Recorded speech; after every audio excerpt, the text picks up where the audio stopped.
the high-rise building. Inside a conference room, there sat a man across from a woman. Outside of them were the staff. The pink-haired female staff was curious about who the woman was inside. The black-haired female staff replied that it was Xiaohei's girlfriend and she came to break up with him. The pink-haired female staff couldn't believe that she's breaking up with him right at the company. She commented that the woman was pretty wild. Inside the conference room, the woman told Xiaohei that she can't go on living with a useless guy like him. Hei asked why. She was angry when she told him that his pathetic appearance disgusts her. It left him speechless. Then the woman stated that back then, she deigned to be with him simply because she saw his cultivation potential. Even though he didn't get into a decent cultivation university, he was at least a descendant of a declining cultivator family. But they had been together for quite some time, and yet his pitiful lineage was dormant. She blamed him for wasting 3 months of her beautiful youth and making her miss out on many immortal heirs. Hei felt small while she was telling him that. He replied that he emptied his savings to give her so many spirit stones and all kinds of spiritual energy jewels. She got angrier when he mentioned that. Then she claimed that the trash he gave her had weak spiritual energy, which was insignificant. She compared it to the earring given to her by young Master Lai, which was overflowing with spiritual energy. It could dispel evil, protect the body, and even enhance beauty. The pink-haired female staff outside crashed the computer mouse in her hands. It caught the attention of the ex-girlfriend. The pink-haired female staff yelled at her for going too far. The black-haired female staff tried to make her calm down. She reasoned that they haven't reached their team's monthly KPI yet, so there's no need to get involved in other people's business. Hei spoke, clarifying what he meant. The angry ex-girlfriend turned towards him. Then he told her to return everything he gave her. Rage tore through her as she sprang from her chair, her body quaking with fury. Then she cursed him to be a loser for his whole life and to die a horrible death. Then she bolted. While doing so, Hei added that she could just mail the items to him if it was inconvenient to bring. But she angrily replied that she would throw it in the river before giving them back to him. He asked which river because it would be a shame to throw them away. The pink-haired female staff finds him interesting. The black-haired female staff told her to stop staring and warned her that if she slacks off any longer, the manager would pop out of nowhere. And as if on cue, someone appeared behind her and asked what she was doing. It was the cultivation department manager, Zhang Jiqian. He asked her if she had finished the KPIs for that month. She hasn't answered yet. When Jiqian saw Hei sleeping, the pink-haired female staff explained that his girlfriend just left him so he was a bit down, but he would be fine in a bit. Jiqian didn't say anything else later that day. Hei sat at the edge of the roof. He glanced behind him when someone asked him if he had eaten his lunch.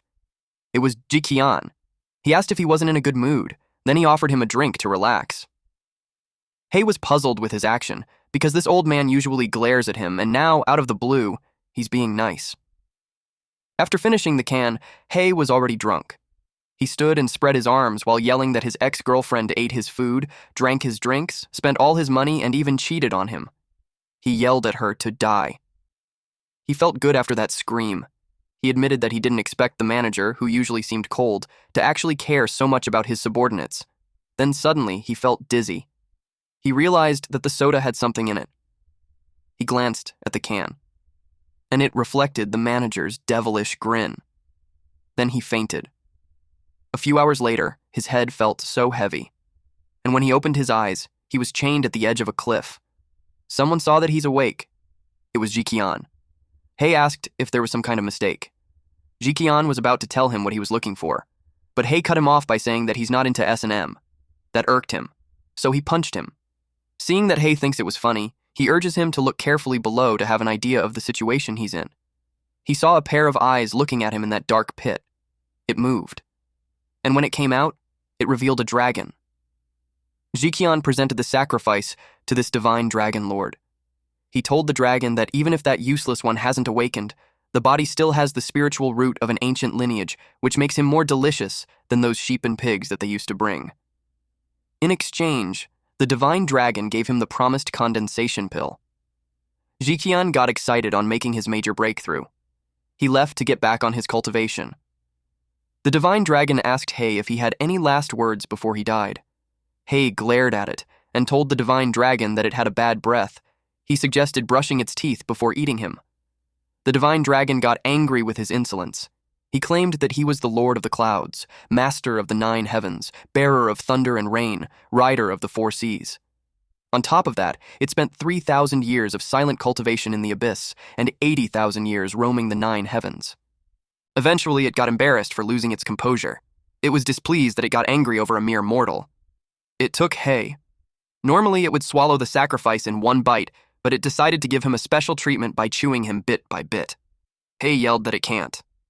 It replied that it was too late to beg. But Hay clarified that he has an athlete's foot, which would make the dragon's breath even worse. He added that it would make the dragon's breath stinky and the scent would linger. It would be like a morning breath with its ex-girlfriend, Stinky Socks. The dragon raised its voice to tell him to shut up, and then it chomped on him. Half of his body was eaten and he yelled that it hurts a bit, but his expression showed how much he endured. A mark on his hand appeared. It was chopped off while the dragon swallowed him. The forbidden art of the bloodline was activated. First was the light of life and death, where it inflicts a death mark on the enemy that kills him and on himself. The enemy will suffer the same pain and damage as him. As long as he doesn't die from the curse, his body would keep reviving. The next skill was dual annihilation. Once the art was used, the bodies under the life and death curse would perish together. Unless there was an intervention from top-level immortal magic, neither party has any chance of revival. The spell cannot be blocked or externally interrupted. Suddenly, Hay was called by a teacher and interrogated him on what nonsense he was talking about. When he opened his eyes, he was in a classroom. The teacher told him to recite the 7 arts of body refinement, and yet he talked about life and curses. The teacher wondered if he took too much body refinement medicine, causing him to hallucinate. His classmates laughed at him. Meanwhile, in the faculty room, the female teacher talked to Professor Yin about the transfer student he accepted in his class. She assumed that this student has an impressive talent, otherwise for someone like him with high admission standards to accept. He replied that the boy had other talents. In reality, he received a good sum. He thought that the boy wouldn't make it past the first monthly exam anyways, so it was best to take the debt. The whole class thinks Hay was useless. They continued to laugh at him. Hay was unbothered. In fact, he wondered what talent the heavens had given him. Hay was in the classroom, thinking deeply. After he was killed by the dragon, he woke up on his bed, and the spiritual root that had been dormant for 20 years suddenly awakened. The words of his ex-girlfriend echoed in his head about him being the last descendant of a declining cultivator family. Suddenly, someone stepped on his desk. This guy tried to intimidate him and lecture him about the rules of the class. He was told to hand him at least 1 bottle of body refinement pill, 1 bottle of Pei Yuan pills, and 1 dose of Guban potion once a week. Their classmates saw John Jabai educating a newbie again. To them, it was a show worth watching. He questioned why he would give him that and also why he was stepping on the desk. Jabai claimed that it was his territory, so he'll step on if he wants to, and besides, he usually jumps down from there, unlike those weaklings who only use the stairs. Before he leaves, he threatens him that if he doesn't deliver the goods by the end of the class that afternoon, he would tie him to the school's front light pole to publicly shame him. Hay saw his feet stepping out of the window. A thought crossed his mind. Our boy slapped this bully's leg, causing him to fall awkwardly, and he landed on his face. What a satisfying scene. Their classmates gawked at him from the window of their classroom. They couldn't believe he slammed face first on the ground. They weren't worried because he practiced a 100-fold refined steel technique, so they expected that he wouldn't die from a fall like that. Some of them felt bad, since if he died, they would rank up. He stayed on the ground for a few minutes, and when he got up, he told Hay not to leave because he would break his legs. The green-haired guy sitting in front of Hay told him he's screwed because Jabai was a well-known class bully, and he was never beaten.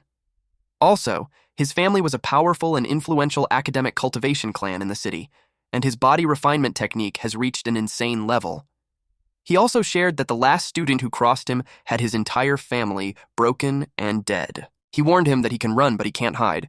He also gave him a tip to avoid Guji Alley after class. It is where they usually wait to ambush people, but that path was unavoidable on Hay's way home. Later that dusk, Hay saw the sign of Guji Alley. Nearby, there were 3 men waiting. One of them asked their boss, Jabai, if it was really necessary for the 3 of them to take care of some trash transfer student. The other guy replied that the boss could crush that trash with just 1 hand, but it would be too lowly of him to do it personally, so they, the lackeys, would handle it. Jabai expected the little bastard was probably trembling with fear trying to figure out how to avoid the alley. But it doesn't matter, because he got people in every direction so he can't escape. The bald lackey gave him a thumbs up while complimenting him on planning things. Unexpectedly, Hay showed up, asking them who told them that he was going to hide. The bald guy turned around and saw Hay approaching them. They couldn't believe that he just walked into their trap. They assumed that since he can't escape anyway, he just decided to accept death obediently. Zhibai saw how this kid wasn't scared at all. He got curious about what he's planning. He started thinking that he could be the extremely rare type who hides their true strength and pretends to be weak to launch a surprise attack. Hay called them cowards for not even daring to corner someone at the school gate. Instead, they pick an alley far out just to ambush someone. He complained that it took a lot of effort to get there. He urged them to come at him. One of the lackeys got provoked. He kicked Hay, causing him to hit a wall and creating a wide dent to it. They didn't expect him to be so weak, especially when he showed up arrogantly. Zhibai confirmed that he was just a rookie, and he was just overthinking earlier. Hay fell on the ground with a bloodied face. The bully approached him and told him that it was a kick from the 5th level of body refinement, so Hay's internal organs had been injured and he wouldn't live long. Hay, despite his sorry state, replied that it didn't hurt at all. He couldn't even consider that a 5th refinement because it was soft and weak like some loser who had jerked off hundreds of times at night. The bully got triggered. He couldn't wait for him to stop breathing. He wanted to smash his head using his kicks. Blood had splattered. He was left confused. Zhibai and the bald guy were horrified to see his leg flew in front of them. Then, he fell on the ground, yelling loudly. His chopped leg continued to bleed, while Hay laughed at him for losing a leg. Unexpectedly, a woman appeared. She stood in front of Hay.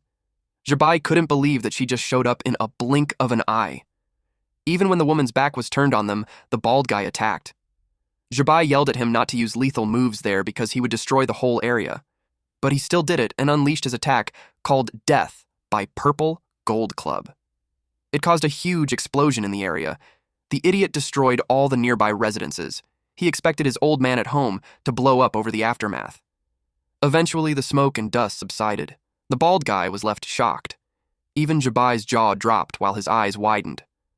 The club landed on the woman's head, but she was left unscathed. A few moments before the scene, on a floating island, under an old tree, there was the silver-haired woman and a white crane. They were playing Chinese checkers. The white crane asked this woman named Lord Divine Dragon on why she always appeared in human form. Divine Dragon didn't want to follow those broken rules of the immortal palace. She questioned why they would always appear in their original form.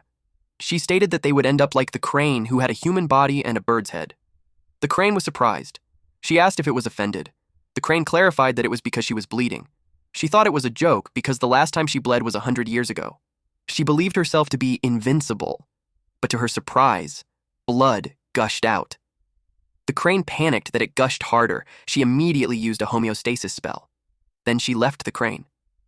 Before she headed down to the mortal realm, the crane reminded her to report to the immortal palace. She flew real fast.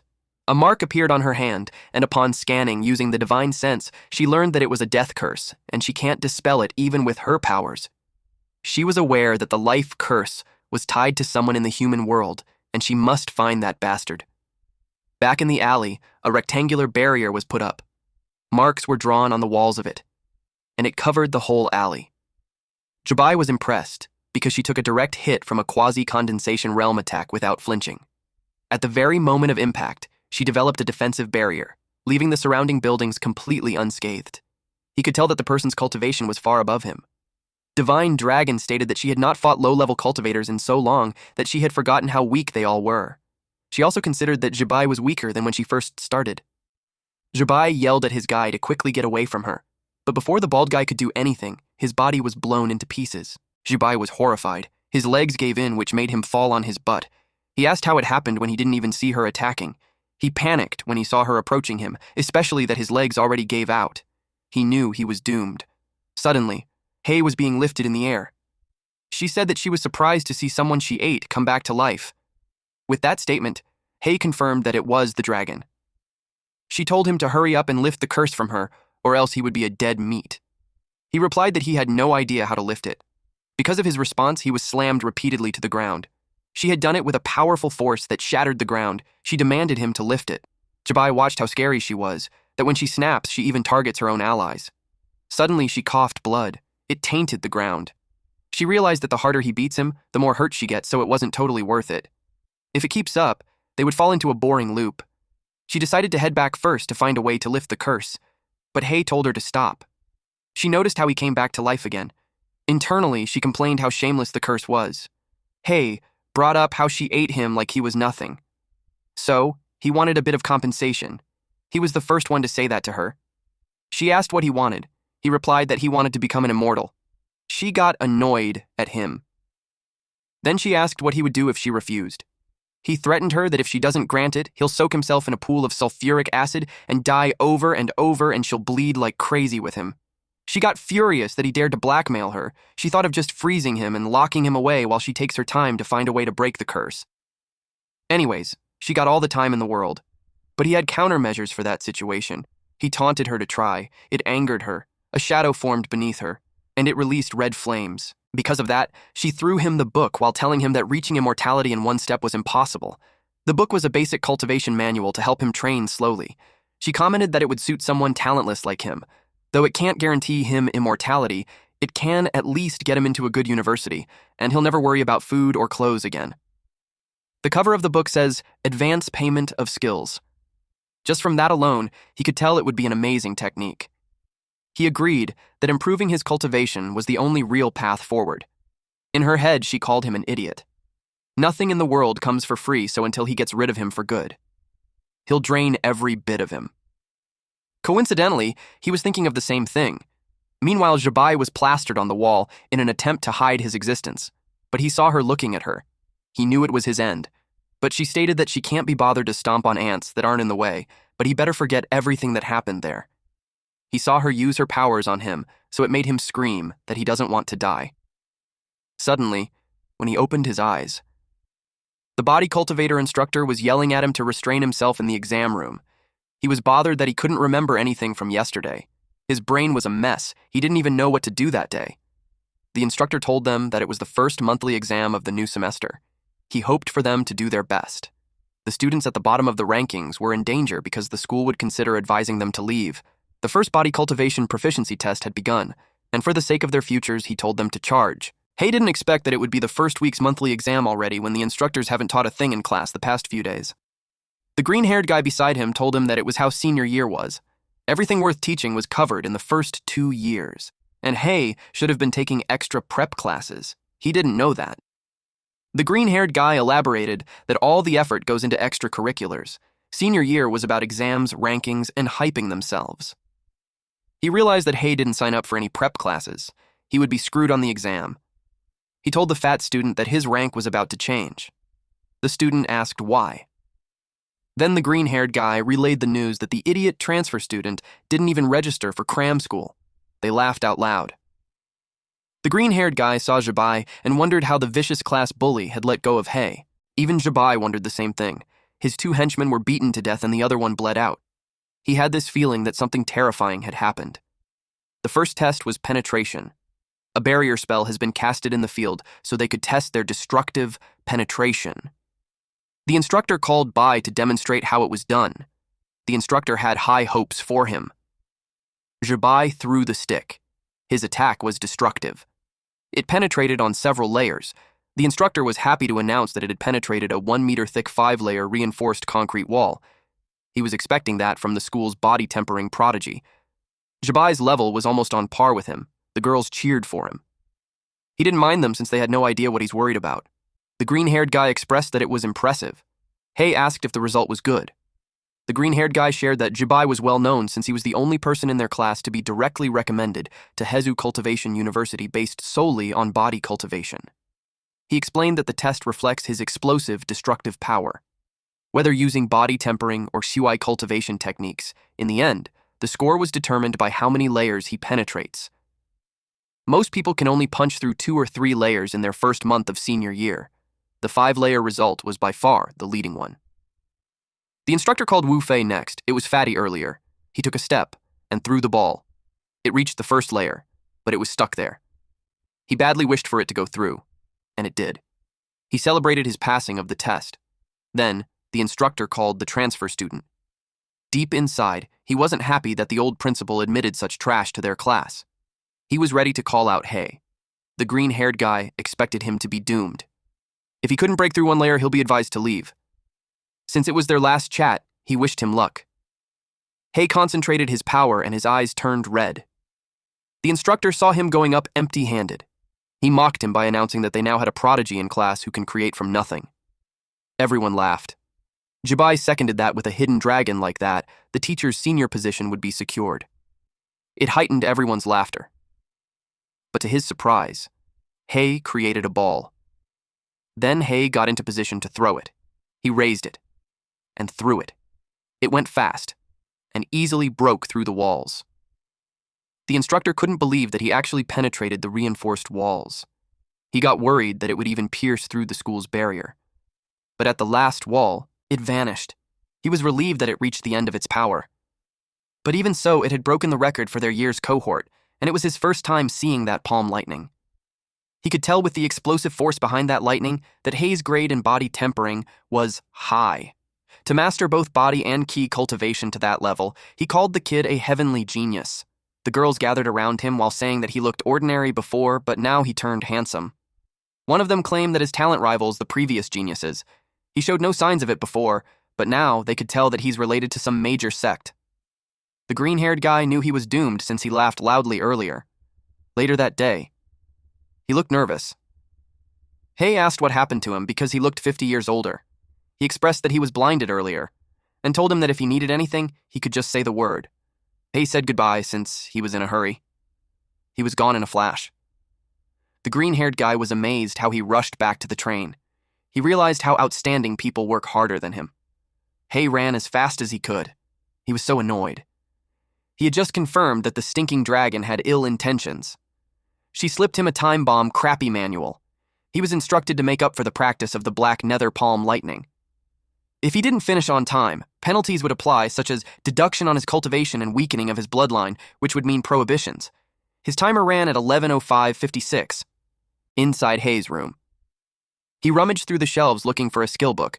It was the one he bought online, but back then, he couldn't understand it, so he skipped it to the last few pages. He was dying to know the initial cultivation steps again. He couldn't order it again because the fastest it arrives would be the next day, which would be definitely late by then. Then he thought of just buying the ebook. He became too loud upon seeing how expensive it was. His neighbors downstairs complained about his yelling because they had to sleep early for the cultivation the next day. The first time he bought the book, he emptied his pockets, spending tens of thousands. To his surprise, the price had skyrocketed that much already. At this point, he only had 8 hours, 31 minutes, and 24 seconds. He was running out of time. And if he doesn't place the order at once, even a whole night might not be enough for training. But he already had a lot of expenses like the 50,000 given to the old principal. Eventually, he still bought it at 200,000 wen, which brings his account balance to 3,372.29 yuan. Then, he went to the mountains where he practiced the basic breathing technique. With 3 hours, 44 minutes, and 3 seconds left, he practiced spiritual energy activation. The last 1 hour, 5 minutes, and 16 seconds was spent on move practice. He caused some explosions in the forest because of the holes he made through the trees and the rocks. He finished the cultivation process before the last 32 seconds were up. When he was done, he claimed that it was too easy. He didn't expect to feel dizzy and pass out. Meanwhile, at the floating island, specifically in the bathhouse, the steam covered the area.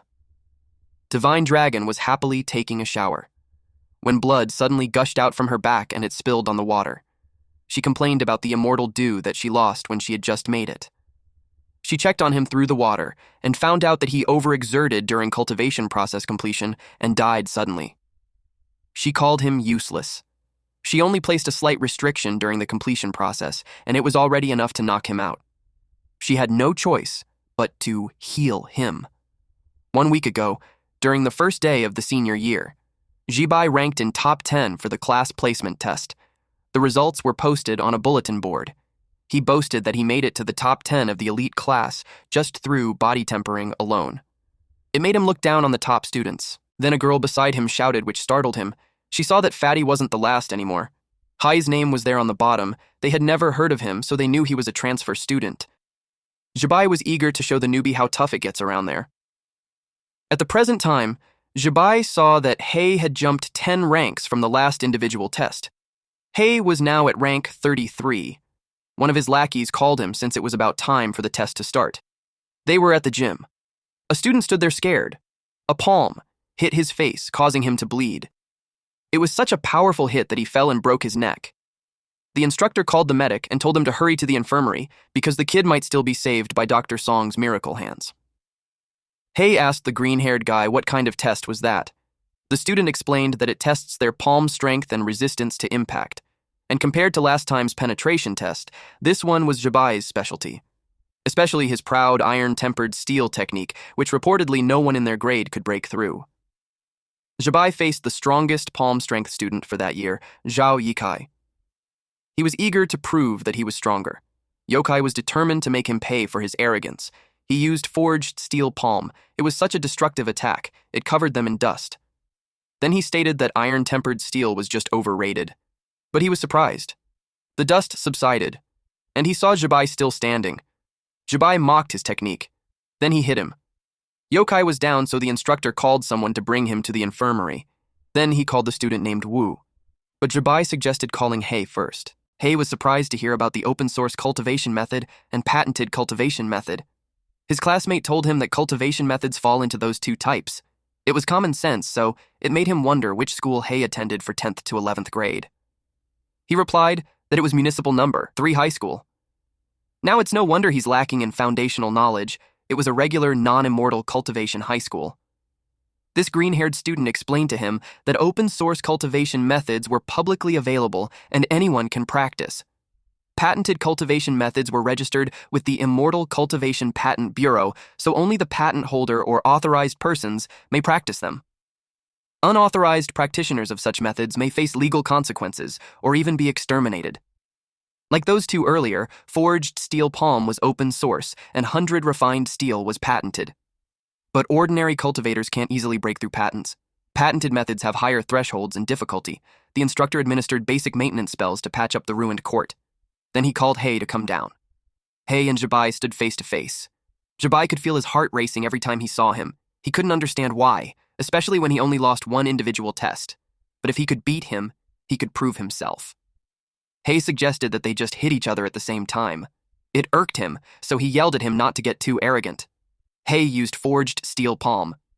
Jabai wasn't impressed that he's trying to clash open-source methods with him. He used 100 refined steel. The instructor watched intently. Their palms landed on each other's face. But Jabai was blown away, and he crashed. When he hit the wall, the impact left a deep dent and a body-shaped hole in the earth. The crowd was struck speechless, frozen in shock. The instructor didn't expect that. Hei's opening move was the open-source forged steel palm, but the moment it hits Jabai, it was layered in 100 refined steel on top. Not to mention that the Zhang family's patented 100 refined steel has a high cultivation threshold and was difficult. It also made him wonder if Hei didn't fear the catastrophe from privately practicing a patented method. Hei suggested to the teacher to send Jabai to the infirmary because he seemed to be stuck on the wall and can't climb down on his own. He was confused when the teacher didn't answer. When he turned around, the teacher acted like a tame dog. Then this teacher asked him which master he trained with. He told him to come closer. Then he whispered that it was the Dragon Lord. Jabai woke up in the infirmary. He was angry at that bastard. Someone spoke beside him saying that the bastard looked familiar. It was Jixian. He took a closer look at Hei's picture and stated that he looked similar to someone he knew. Jabai asked if he knew him. Jixian hinted that he does. But internally, he reasoned to himself that there's no way Hei would have survived. It made him wonder if the Dragon Lord had shown mercy. He knew the next exam would be chemistry. He asked Jabai which topic they would focus on. Jabai responded that it would be poison-making and toxin testing. With a devilish grin on his face, Jixian told him that they would have fun at a car junkyard. Jabai practiced the forged steel palm training to its completion. He informed the boss that all the scrapped cars had been crushed. After that, the boss praised him for the great job and transferred the payment to his account. That boss didn't buy a scrap car crasher to save money, so he had the opportunity to earn while cultivating. The system instructed him to complete his 100 refined steel training soon. He had done 20 strikes and yet to receive 0-20 hits. He started thinking who he could fight that night to receive the hits. Out of the blue, someone appeared and asked if he was Hei. He replied that he's not. He justified that the man was the wrong person because his name was Yinjian. At that moment, the teacher from the class earlier sneezed. He finds it strange to catch a cold when he was just making a slideshow. The man yelled at him to stop pretending because he knew him. The young master Zhang sent him to teach him a lesson. This person was Zhang Zhixuan, with Spiritual Attraction Realm in Tier 9. He approached him and told him that he should have said so earlier. He denied it because he thought he was a debt collector. He was up for the challenge. Zhixuan finds him strange for not fearing him when his cultivation was higher than his. With spiritual perception, he's at most just entering the spiritual attraction realm, so it made him consider if he was hiding his true cultivation. Without second thought, he punched him and made him fly to the opposite side. He charged again while thinking that He was just acting earlier, and it only took him a single punch. But when he was about to land on him, he was caught off guard. He stared at him and dared him to put more power into his attack. The forest erupted when they fought. He was hit again, followed by a kick. Even when he landed face down on the ground, he had a smile on his face, which made Zhixuan confused. He was getting beaten and his aura was getting weaker, but he still had that creepy expression on his face. Eventually, he decided to end the fight with an instant kill attack, third sequence. He received a powerful blow on his torso, and it threw him away, until he crashed on a boulder. He fell on his knees. Zhixuan commented how high schoolers these days are so weak, and yet they still pretend to be tough. He hasn't moved, and when he checked, he was being healed. He was surprised at the recovery speed. Even a top-tier physician at the spiritual attraction realm couldn't manage that. He hit him with the final strike. The impact sent a gust of wind around them. He had this creepy grin when he saw that he received a beating for 2020 already. It concluded the 100 refined steel training.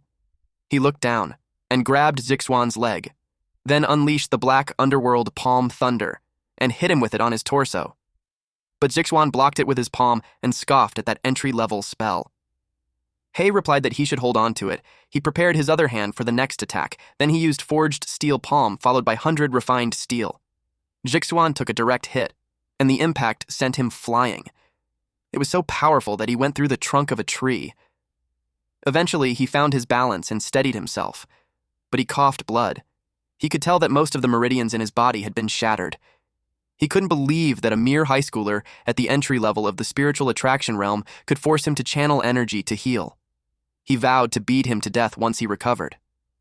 But something caught his attention. The lightning ball was stuck to his hand. He panicked and tried to throw it away, but it won't come off.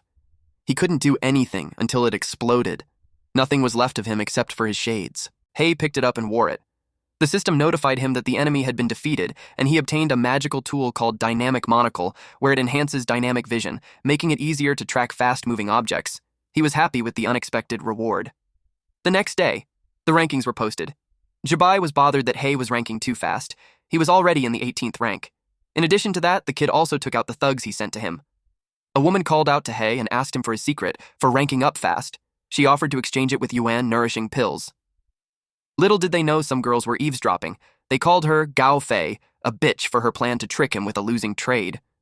Later on, the class started. It was the chemistry class under teacher Zhan Qingyan, and for that day, they were to demonstrate their poison-making and poison detection skills. In the future, when they enter dangerous careers, they would inevitably face tricks from coworkers, subordinates, bosses, and rivals. So if they don't want to suddenly drop dead on the job someday, she advised them to give their all on the exam. Each of them will be given several samples. Before the exam ends, they were to identify which one was poisonous. They were told to swallow the non-toxic ones, and their final grade would be based on both detection speed and accuracy. If they can even name the poison, they would get extra credit. Jabai had tampered with He's entire tray with the help of his second brother. He expected him not to even reach the dangerous career because he would die there. With so many strong-smelling items mixed together, he knew he wouldn't be able to identify the poison by scent. In the tray, there were hutunya dumplings, stinky tofu, durian, fermented bean juice. If he was thinking of identifying the poison by other means, he wouldn't be successful because the poison had been heavily disguised. He believed in the poison master and their family, and he was confident that not even the chemistry teacher would be able to detect it. The green-haired guy was relieved to be in the field where he had the advantage. He started sniffing, while Fatty dropped a chemical on the food. A girl used lightning to detect the poison. Teacher Qingyan watched her and was impressed that she was still excellent in poison detection. She walked to He when she saw that he was doing nothing when everyone else had started demonstrating their skills. Jibai overheard it, and he thought that there was nothing for Hei to do but sit there because he had no clue which to pick. And it wouldn't matter what he eats because he would die anyway. Hei reached out for the food at the floating island. Divine Dragon was fishing. But she was also lost in thoughts. Ever since she became a god, things had gotten boring, and she had left with nothing to do but fish. While she was just lounging around, her eyes and nose started to bleed. 5 minutes ago, Hei ate all the food on his tray. Teacher Qingyan couldn't believe what he just did. She asked if he really knew what he was doing. He could die from that. She was relieved to have anticipated idiots like him and strictly controlled the dosage. She assured him that it wasn't lethal, but he should prepare for serious diarrhea. Jibai grinned because that was just wishful thinking. He poisoned every single food item, and it was enough to kill someone 5 times over. Hei turned pale and bled through the eyes, ears, nose, and mouth. Then, he dropped dead. Teacher Qingyan took his pulse and announced his death. One of the students got worried that the school would make it to the headlines. The other student responded that it won't happen because it's not like he's from a major sect or a top scholar. Students dying in the senior year was quite common. The rank 19 student was pleased because he would easily climb the ranks, while Teacher Qingyan was concerned about how it will affect her promotion evaluation. She was furious at whoever dared to tamper with her exam. She thought of the damned PE teacher because he had been competing with her for the title. While she suspected him, Hei had recovered. She jumped to her feet when she learned that he was alive. In her entire career, it was the first time she encountered that. She couldn't believe that he fooled her. Hei reported that all 5 items were poisoned, including enteric dispersing powder. Some letters appeared on his palm. Then he stated that the last one was the air-ending poison. Jibai couldn't believe it. He got nervous. He thought he was being thorough, even finding an expert at the condensation realm from their sect. He also had him investigated and found nothing. So it was a big puzzle on how a nameless nobody survived the poison of condensation realm experts. Later that day, in the lab, Teacher Qingyan inspected something on a petri dish. She wrapped her aura on the fluid. It was Hei's blood sample, and from her analysis, all his answers were correct. She could tell that the brain-dead PE teacher couldn't have concocted that. It led her to think that it was done by a real poison master in the condensation realm. She even needed half the night to analyze it, and it made her think that Hei was a freak. Meanwhile, in the new Immortal bookstore, Hei searched through the books as he never thought there would be such a communication method. Divine Dragon communicated with him through the palms and told him that it was his bloodline forbidden technique. She called him dumb for not even knowing how to use it. She linked their health bars to use it to contact each other during emergencies. Hei complained that encrypted communication like that hurts. He asked if there's another way for immortals to talk to mortals. It seemed like he thought gods had freedom. She pointed out that for humans, they were strategic nukes. Every move was under surveillance of the immortal palace. She already descended once on her own, so if she casually made contact with humans again, and the immortal palace found out, some immortals would come after her. Hei asked if she could reveal to him where the top-tier treasures were. All that she's allowed to share with him was already infused into the advanced payment skills, so he just has to follow the instructions. His hands started bleeding. Someone saw it. It was the female staff. She expected that high schoolers were under immense pressure these days, but she couldn't believe that one would self-harm in a bookstore, and she would be the one cleaning up the blood again. Hei apologized and promised to clean the blood later. Then he brought up some questions about a few books. She asked him what kind of books. He shared that he's in senior year, and he wants to aim for the condensation realm. He wanted suggestions for some of the good prep books. There's still almost a year until college entrance exams, so she was a bit surprised that he's already preparing for the condensation realm. He asked her if the condensation realm was hard. She doubted if he's really a senior since he lacks the basic knowledge. She explained that if he can break through to the condensation realm during the college entrance exam, he's basically guaranteed acceptance. If he reaches it at once, he could apply for direct recommendation. She commented how kids these days have high ambitions but no grounding. She gave him 3 best-selling books. If he could grasp them, it would be great. He chose the Condensation Realm Cultivation Guide. He gave it to the counter. It was not from the staff's recommendation, so she was unimpressed that he didn't listen. He immediately scanned through it. The staff saw how he just flips to the last page on that complex book. In her head, she judged his logic to be totally backwards, so he was hopeless. He read that breaking into the condensation realm requires full cultivation of either Qi or body to level 10 plus the help of a condensation pill. The process may cause spiritual energy to rampage in his body, leading to serious injuries. Hence, he needed plenty of top-grade healing and foundation-stabilizing medicines. It was expensive and risky, and he could die in the process. He concluded that he just needed to prepare a condensation pill at the Zhang's estate. Someone was yelling. Zhibai scolded the poison master at the condensation realm for not being able to kill a senior student. The man apologized and explained that something must have gone wrong. He begged for a second chance and promised that the kid would die for real. Zhibai was worried now that Hei's score ranks 10th in class. He didn't want that thorn in his eye to succeed so easily. He gave the man 1 more week, and if Hei wasn't dead, he would have his head. A loud noise from the roof caught his attention. Unexpectedly, Hei broke through using a sword. A few moments before this confrontation, the security in the Zhang residence was tight. One of the guards stationed on the 2nd floor saw his colleague drop dead. He quickly grabbed the radio to notify that someone broke in, but before he could finish his sentence, he was struck. Then, Hei jumped to the balcony on the 2nd floor. He hit the guards on the roof, too. Then he heard Zhibai giving the deadline for his death. He concentrated his power on his hand and made a hole to drop down for 2 floors, and when he reached where Zhibai was, he took out his sword and stabbed him on the shoulder. This bully had no idea that he messed with the wrong person. Imagine bullying the new student, and then the next thing he knew is that he nearly lost his life if he was hit a few inches from his heart. But still, he still tried to retaliate. Zhibai used his palm technique to push him away. Because of that, Hei pulled out the sword and blocked the palm using his, and it threw Zhibai several walls away, until he made a dent on the last wall. But then needles were thrown to Hei.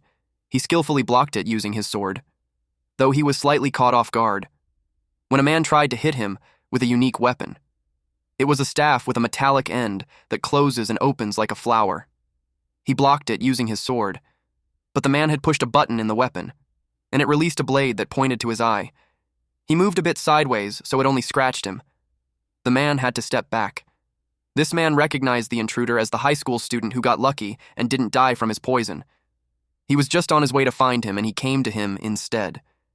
He revealed that the venom needle he released earlier wasn't something to be taken lightly. He used his ancestral recipe, so its toxicity was in a whole different league. It was a sudden death for the brat. Hei's cheek bled, but he just glared at him, which gave the poison master an unsettling feeling. Then Hei was gone. In a flash, he charged at Zhibai and pointed the sword at him. He tried to stab him, but he was able to evade. Then he swung his sword. But he sensed something. Several needles were released towards his way. It was from the poison master. He was offended that Hei just ignored him. He was also annoyed since, with the potency of his poison, he should have already died. And yet the kid was still standing. Hei broke an item. Then this guy told Zhibai to run and that he would cover him with a curtain of needles. Hei watched as Zhibai jumped through the window to escape. Zhibai made it out. Then the poison master decided to demonstrate the power of condensation realm. The needles that punctured the wall released a green mist. Hei started coughing. He could tell that the poison fog was more intense than the previous toxic-laden needles. The poison started to show on his skin, and he dropped dead. The poison master laughed out loud. He mocked him for thinking he was immune to every poison when it turns out he couldn't withstand his finishing move. To his surprise, a statue was cut in half. Hei's eyes opened. He took his sword and slashed the poison master. At this point, he knew he fucked up. Apparently, ever since Divine Dragon used a clay avatar technique to divert damage, she no longer gets covered in blood every time something happens. But 2 had been destroyed right off the bat, which signals her that Hei ran into something tricky. She decided to check what was happening. She saw him slashing someone. The poison master couldn't believe that a realm cultivator like him actually got done in by someone from the spiritual attraction realm. He bled too much. And when Hei checked, he already had no pulse. He looted him since the items, though useless, can be turned to cash. Meanwhile, Zhibai was on a roadside in a mountain, panting like crazy. He was out of breath from running away. He even forgot his phone, so he had to flag down a car and borrow a phone to call for backup. He was so furious with that transfer student. He couldn't believe that he would dare to take revenge on the Zhang family. Once he had gathered the family's assassins, he vowed to kill him and wipe out his entire family. To his surprise, Hei appeared and asked him who he was going to kill. Hei attacked him with his sword, but he dodged. Then Zhibai used 100 refined steel to strengthen his body. He was cut on his arm. It bled while he stepped back to create distance between them. Before he could steady his footing, an orb was thrown to his face, and then it exploded, which caused him to fall down on the cliff. He hit the ground with a powerful impact. Hei followed to end him. He couldn't move and tried to intimidate him by saying that he's from the Zhang family. But Hei didn't care. He slashed the head off. Hei admitted that if it weren't for the Dragon King taking all the damage, he would have killed him several times over. He couldn't believe that even at death's door, Jibai still used that same family background intimidation routine. He burned the body and erased the evidence, and even if he did, he expected the Zhang family to link the death to him, whether they had proof or not. And he's still using the Zhang family's patented technique, so he knew that conflict wouldn't be avoided in the future. But he was satisfied that his revenge wasn't for nothing. Even though he rushed out, he still managed to snatch up some valuable stuff. It was the condensation pills, and he obtained 3 of them. He knew that Jibai's brother had to offer sacrifices to the Dragon King just to get one. He learned how complicated the relationships among the disciples of the major sect. He also grabbed some gold, silver, treasures, talismans, and standard-issue blades and such. He planned to sell them all later.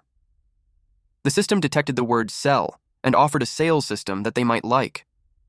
Ever since he learned advanced payment skills, the system-like pop-ups started appearing. He assumed it was designed by the Stinky Dragon. And now it even became crazier with the e-commerce platform's big data and how it communicated to him. Then he realized he had to delete his browsing history fast. A wheel showed up in front of him and it had options like cultivation technique, magic artifact, etc. He clicked sell. The dynamic monocle, horizontal blade, poison lotus, gold bars, and all other junk were sold. His account has been credited with 1,054,178 yuan. Then the system lit up.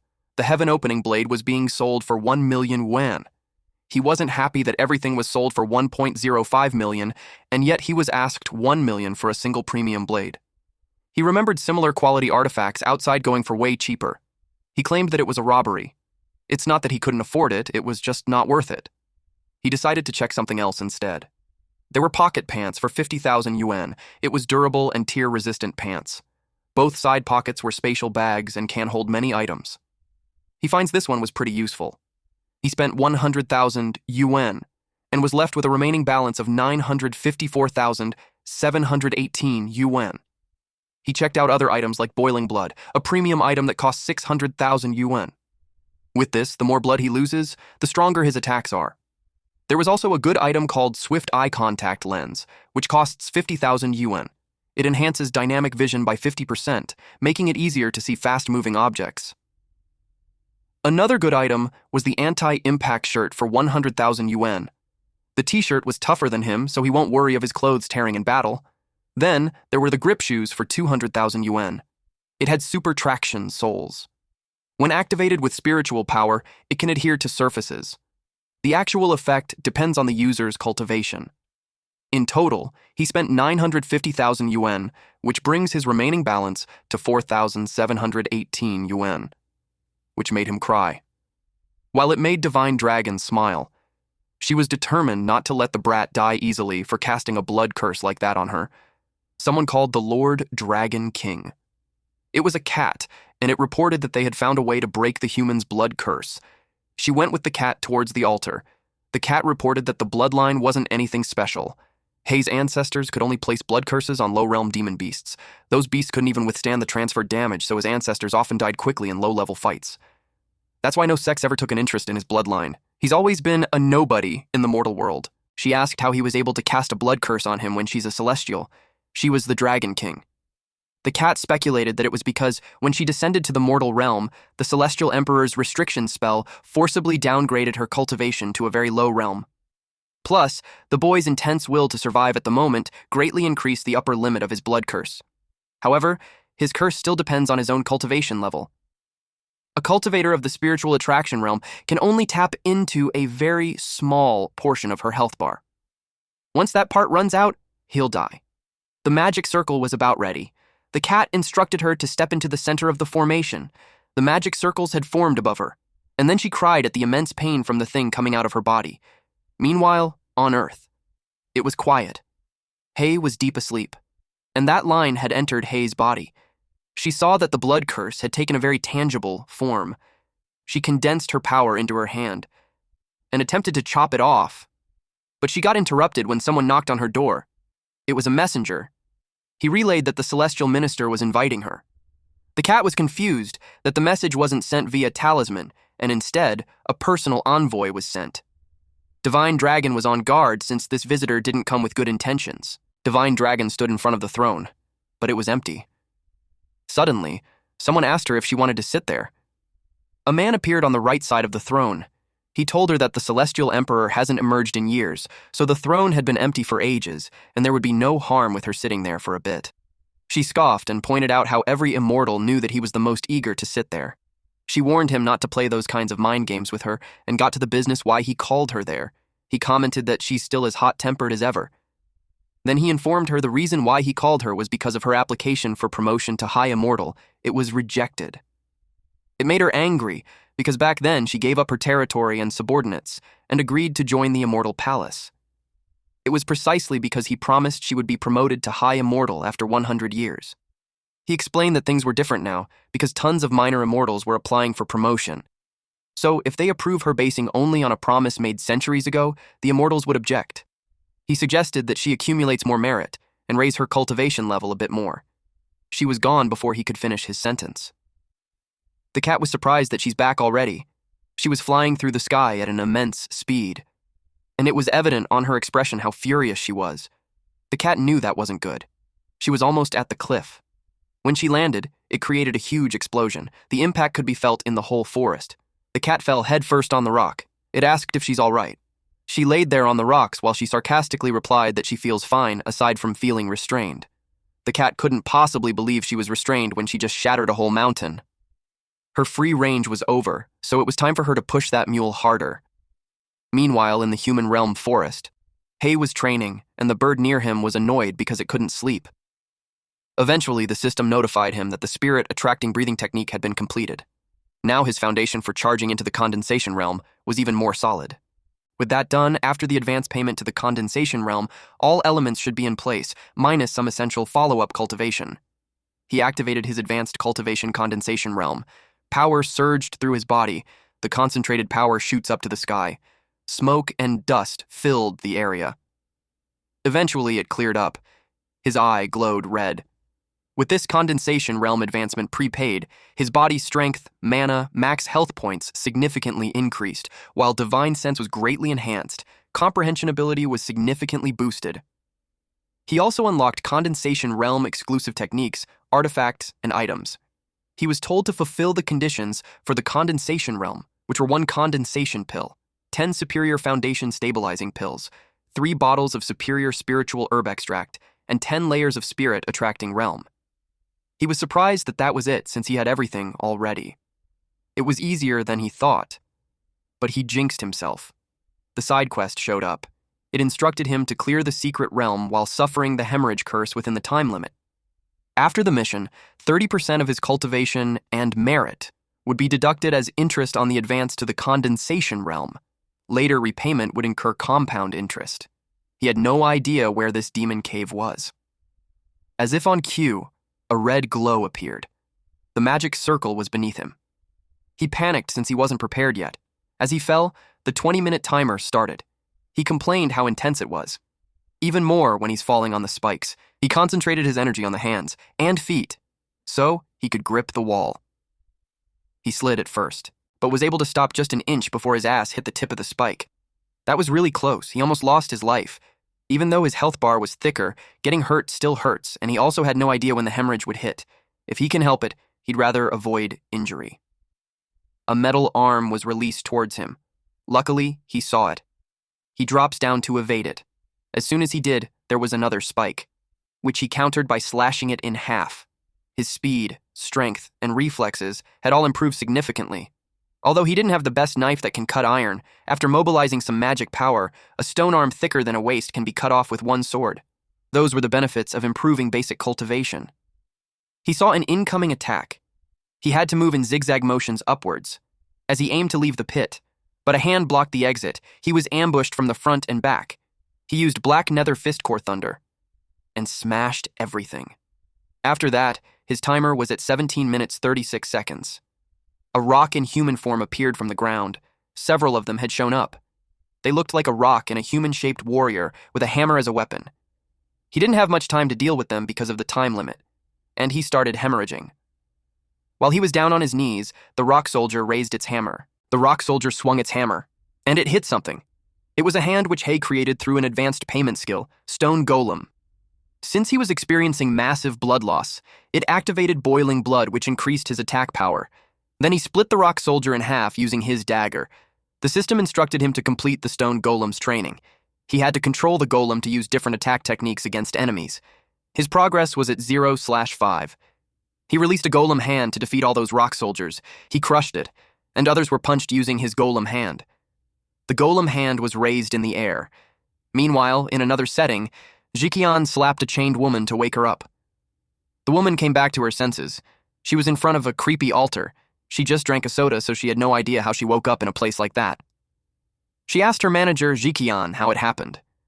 Jiqian was annoyed because he hadn't broken even when taking the condensation pill, and the dragon doesn't respond to his offerings now. Because of that, he decided to pray to another deity for another condensation pill. The black-haired woman, who was his subordinate, panicked when she realized that he's trying to sacrifice her. She couldn't believe it. She had been getting paid 3,000 wen a month doing the work of a beast, and now she had to sacrifice her life too. She claimed that there's nowhere in the company contract that says anything about that. Jiqian clarified that their company had nothing to do with it when she signed a contract with a labor dispatch agency. It was unbelievable. He pointed a knife at her neck and told her that it was enough chatter. She begged him not to kill her. Unexpectedly, an explosion happened. It was because of a wooden stick, handled by Hay. Hay saw the manager who treated his employees like his own kids. Then he showed him a bad finger. At this point, Hay had finished the Stone Golem training phase. Jiqian's jaw dropped when he saw him. He couldn't believe he found the place and got past the mechanical golems outside. Hay pointed out how he's not surprised that he's still alive. He guessed that someone had already informed him how hard he was to kill. He suggested that it was the dead brother of Jiqian who said that. Jiqian couldn't believe that his brother was killed by him. Then he asked if Hay had the condensation pill of his brother. He attacked him and forced him to hand it over. He wasn't even curious how his brother died. He only helped him kill Hay before because he was saving his face as well as his, but now that he's dead, as the elder brother, he claimed rights to his belongings. He was caught off guard when he saw Hay's palm technique. It blew his right arm into pieces. The black-haired woman looked away, and Jiqian's body slid towards the entrance of the altar. His blood spilled, and the creature on the other side of the altar sensed it. It awakened the creature. I sensed the sinister aura. At this moment, there were only 9 minutes and 20 seconds left. He cut the chains of the woman. The woman remembered him. She knew he vanished without a trace after the company. She didn't expect him to be that powerful. He replied that he had no time to explain and had the golem escort her out first. She was too stunned to speak when the golem hand grabbed her. Meanwhile, Jiqian's body was being absorbed by the creature in the dark altar, and that creature opened its eyes, then grabbed a sword. Then she stepped out. Just looking at her red, glowing body, you could already tell that she's not an ordinary being. Hay saw her. His eyes immediately tried to gauge her power, but her power was overwhelming. Just her presence made him already bleed. He tried to use divine senses to assess her cultivation level, but got hit with a countermeasure instead. The exit where she came out had closed. It made Hay wonder what kind of being Jiqian would end up accidentally sacrificing himself to. And without saying a word, she charged at him. He blocked her sword using his dagger, but her strength made him fall to his knees, and the sword scratched his shoulder. She was about to kick him. He blocked it using his other arm, and then an explosion followed. He was thrown towards the wall of the cave. She got into her combat stance. Hay noticed how heavy and forceful her strikes were. He planned to use the golem to assist when she charges again. But before he could do anything, he was already slashed. At the floating island, 3 clay statues had shattered. The divine dragon seemed bothered that all the death substitute puppets exploded all at once. She could tell it was a sign that she'd die. Meanwhile, Hay was confused why he didn't even see the sword swing, but he had already been struck. He fell on his stomach. The woman closed her eyes as a magic circled around her finger. Then she was about to strike him again. She targeted his neck, but he blocked it using his dagger.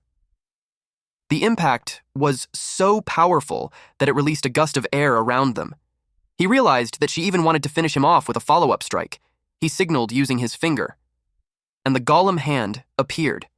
It tried to hit her, but she evaded it by doing a somersault. Then she created distance between them. She was slightly caught off guard when he followed up with an attack using his dagger. The system notified Hei of the 99% damage he received, and boiling blood had been activated. He was thrilled that he could finally duel properly. He also learned that her move that one-shot him earlier had a sequence, so it was no wonder he couldn't defend against it. He continuously attacked using his dagger, which she skillfully countered using her sword. Then he threw an orb. She got distracted by it, and as soon as it hit her sword, it exploded. It made her use her one-shot move again. He saw it coming. He was actually waiting for it. The system notified him that the enemy skill had been prepaid. She unleashed Celestial Annihilation. They both released destructive energy, and when it clashed, it caused another explosion. When the dust cleared, it revealed that they were still both standing. But seconds later, the woman fell. Hei was all right, though. She was confused about how it happened because she launched an attack on him first. It should have hit, but he was unharmed. He mocked her for being so flustered that she spoke normally. All the while, he thought she was mute. He replied that she can strike preemptively, but he could do the same. At first, he wanted to prepare a defense against the final outcome of her attack, but he couldn't. It seemed like it required a much higher cultivation level. Then he remembered that the last time they clashed, she didn't finish him off and then tried to slice his neck as follow-up. He anticipated that next time, she would go for his head. And so, he prepared for that, and as a bonus, he stole a slash too. It made her furious, but something distracted her. A magic circle appeared. Then Hei was warned to complete the hand signs for his prepaid technique, or he'll face divine retribution. It was his first time seeing the divine punishment that one must endure when using prepaid Heaven's Law techniques. They both made a hand gesture. The woman panicked because the signs won't align. A hand from the ground appeared and restrained her arms. She refused to let that stop her from completing her cast. But he didn't need to stop her from finishing it. He just needed to waste her time. She broke free. Then she continued her signs. But it was already too late. Several magic circles fell. It was a tribulation. It destroyed a wide area. Hei was safe, though. The system notified him that quasi-condensation realm prepayment had been completed. It had deducted the required share of cultivation and virtue from the session. His cultivation has risen to the third layer of the condensation realm. New system resources were then unlocked for prepayment. The woman climbed out of the pit. Hei blocked her path and said that she's still breathing. She admitted that she lost and he could kill her, or skin her, or whatever he wants. That made her different from the others who begged mercy before dying. But she was surprisingly calm. He was about to strike her with his dagger. She closed her eyes as she braced for the attack. But nothing happened. To her surprise, all her wounds were healed. Then Hei told her that they now share one health bar. He invited her to ascend together. Blood curse was inscribed on this woman named Long Yin. Damage taken by her in combat will now be transferred to the Dragon King. At the bath, the cat was sleeping peacefully. The water in the bathtub turned into bubbles, and the divine dragon stood up. The cat was surprised with her sudden action, so it woke up and asked what happened. The divine dragon felt something strange, like another vampire was on her. The system notified Hei that the advanced payment skill has been upgraded. He can now make advanced payments for magical artifacts, elixirs, but the level of the items cannot exceed his current major realm. The next day in school, Long Yin appeared wearing skimpy clothing. Hei turned to her. Fatty and the green-haired guy watched her. Fatty curious who she was. The green-haired guy teased him for being into his sister-in-law. He turned pale and clarified that his heart had only room for teacher Ju. Hei asked the woman if they knew each other. She pointed out that they just battled a few days ago. She reminded him that they're on the same health bar. Hei finally recognized her. She changed her hairstyle. That's why he couldn't recognize her. Then he asked her how she managed enrollment procedures and transfers into their class. She sat beside him and replied that one fresh trick works every time. 2 days ago, the principal received gold bars to admit a new transfer student, and in the present setting. The homeroom teacher, Teacher Tao, announced that the small-scale tests were over and it would be the beginning of the mock exams. For most of them there, it would be their first real combat experience. They have all studied hard for dozens of years, so it was time for them to show the true results of their cultivation. He called all students to assemble in the examination area. First, the grade 12 Class 1 was told to assemble. Then the Class 2 began the roll call. Class 3 were all present. Class 4, was called next. Yin finds the exam interesting. Their green-haired classmate was worried that they would embarrass themselves in front of the whole grade. Hei assured him that it's going to be fine. It made him perk up. But to his disappointment, Hei explained that he's shameless, so he didn't care about being embarrassed. The teacher announced the examination rules. Each class has its own exclusive examination area. The edges of the area have been sealed with barriers, ensuring that candidates who win the same exam will not interfere with each other. Each candidate will fight the same monster. Those who achieve a KO within 5 minutes will receive a full score. Those who fail to get a KO by the end of the exam time would be scored based on the effective damage dealt. If an emergency occurs during the exam, Teacher Joe in the center of the field would intervene. The exam had officially begun. Students whose names were called would come down and prepare. First was Grade 12 Class 1 Zhao Jiakang and Guofan Liang. Also Class 2 Tang Long and Class 4 Yugasaki Hanako. Hei asked why there were people from the Ying sect there. The green-haired student replied that it's because it's a mission from the Cultivation Education Bureau. As part of the top-tier sect peace treaty, almost every high school has to accept a few exchange students from the Ying sect. He thought only regular high schools had exchange students. He didn't expect cultivation high schools to do that too. A long, black-haired girl sensed something. This girl was Ryugasaki Hanako, and she glanced at the audience. Hei could tell her intuition was sharp. Yin was annoyed that she glared at her master. She claimed that she's the only one who gets to glare at her little bro. The green-haired guy commented that the hierarchy between them was something else. Hei was speechless. They had begun, and the exam monster was summoned. A large, creepy portal appeared at the center. An eye appeared. Then it revealed this mushroom man creature. Teacher Jian felt the ominous aura. He was nervous because it was the cloud canopy demon lord that was suppressed by the Taizong sect. He told Teacher Tao that using it for the first mock exam was too much. Teacher Tao called him impatient and mocked him that it was no wonder he's still a PE teacher. Teacher Tao explained that if it had been the original body, even after being suppressed, all of them would have died already. But the exam monsters were all clones grown from the spores of that demon lord. Although they were also at the condensation realm, their strength was below that of proctoring teachers, and the site was surrounded by suppression stones, so they had nothing to worry about. A student released fire talismans. It made the monster jump backwards. The teacher announced that if they failed to cause any damage to the exam monster before the end of the exam, it would result in a score of 0. The student who released the fire talisman could only sob. Another student threw a barrage of rocks on the exam monster, but was punched by the monster instead. The student had been able to damage the monster, but the monster threw him outside the examination area, so he failed. Then they announced results for other students like Zhang Shuaiwen with 61 points, Wu Liuan failed, Chen Zhanglin with 68 points. The bystanders couldn't believe how difficult the first mock exam for the year was. Not a single person has scored over 70, and only a handful have passed. They questioned which teacher came up with the exam. They planned to find out later. The green-haired student was relieved. He had nothing to be embarrassed about now, since everyone was embarrassed already. Then he saw something. Teacher Jian expressed that Teacher Tao had gone too far. Making the first mock exam so hard could destroy the students' confidence. Teacher Tao reasoned that if they can't even withstand a mock exam of that difficulty, then it would be the worst class he ever taught. He noticed something at the arena. Hanako was running away from the monster. He didn't expect that. She was heading for the edge of the barrier. He couldn't believe that she's forfeiting the exam. But before she crossed the barrier, she jumped. She was about to cross the barrier. But she did not. Instead, she used it to steady herself and to gain more momentum as she prepared for her attack. The monster was about to punch her. She unsheathed her sword, and in an instant, she sliced the monster into pieces. Teacher Jian was surprised with the complete knockout. She received a full score. The crowd were amazed. Most were struggling to pass, and yet she got a full score. They called her a monster and wondered where she came from. One of them replied that she's the exchange student from the Ying sect, the top student of Class 4. A samurai watched her. He looked smug. He knew it was just the beginning. He arranged an extra exam for them. Mushrooms had sprouted from the cracks on the floor of the arena, and it was connected to a scarier creature underneath. The next batch was called. The first one called was Grade 12 Class 1 Lai Junhao. The green-haired guy expected him to get a full score too, since he is the #1 student in Class 1.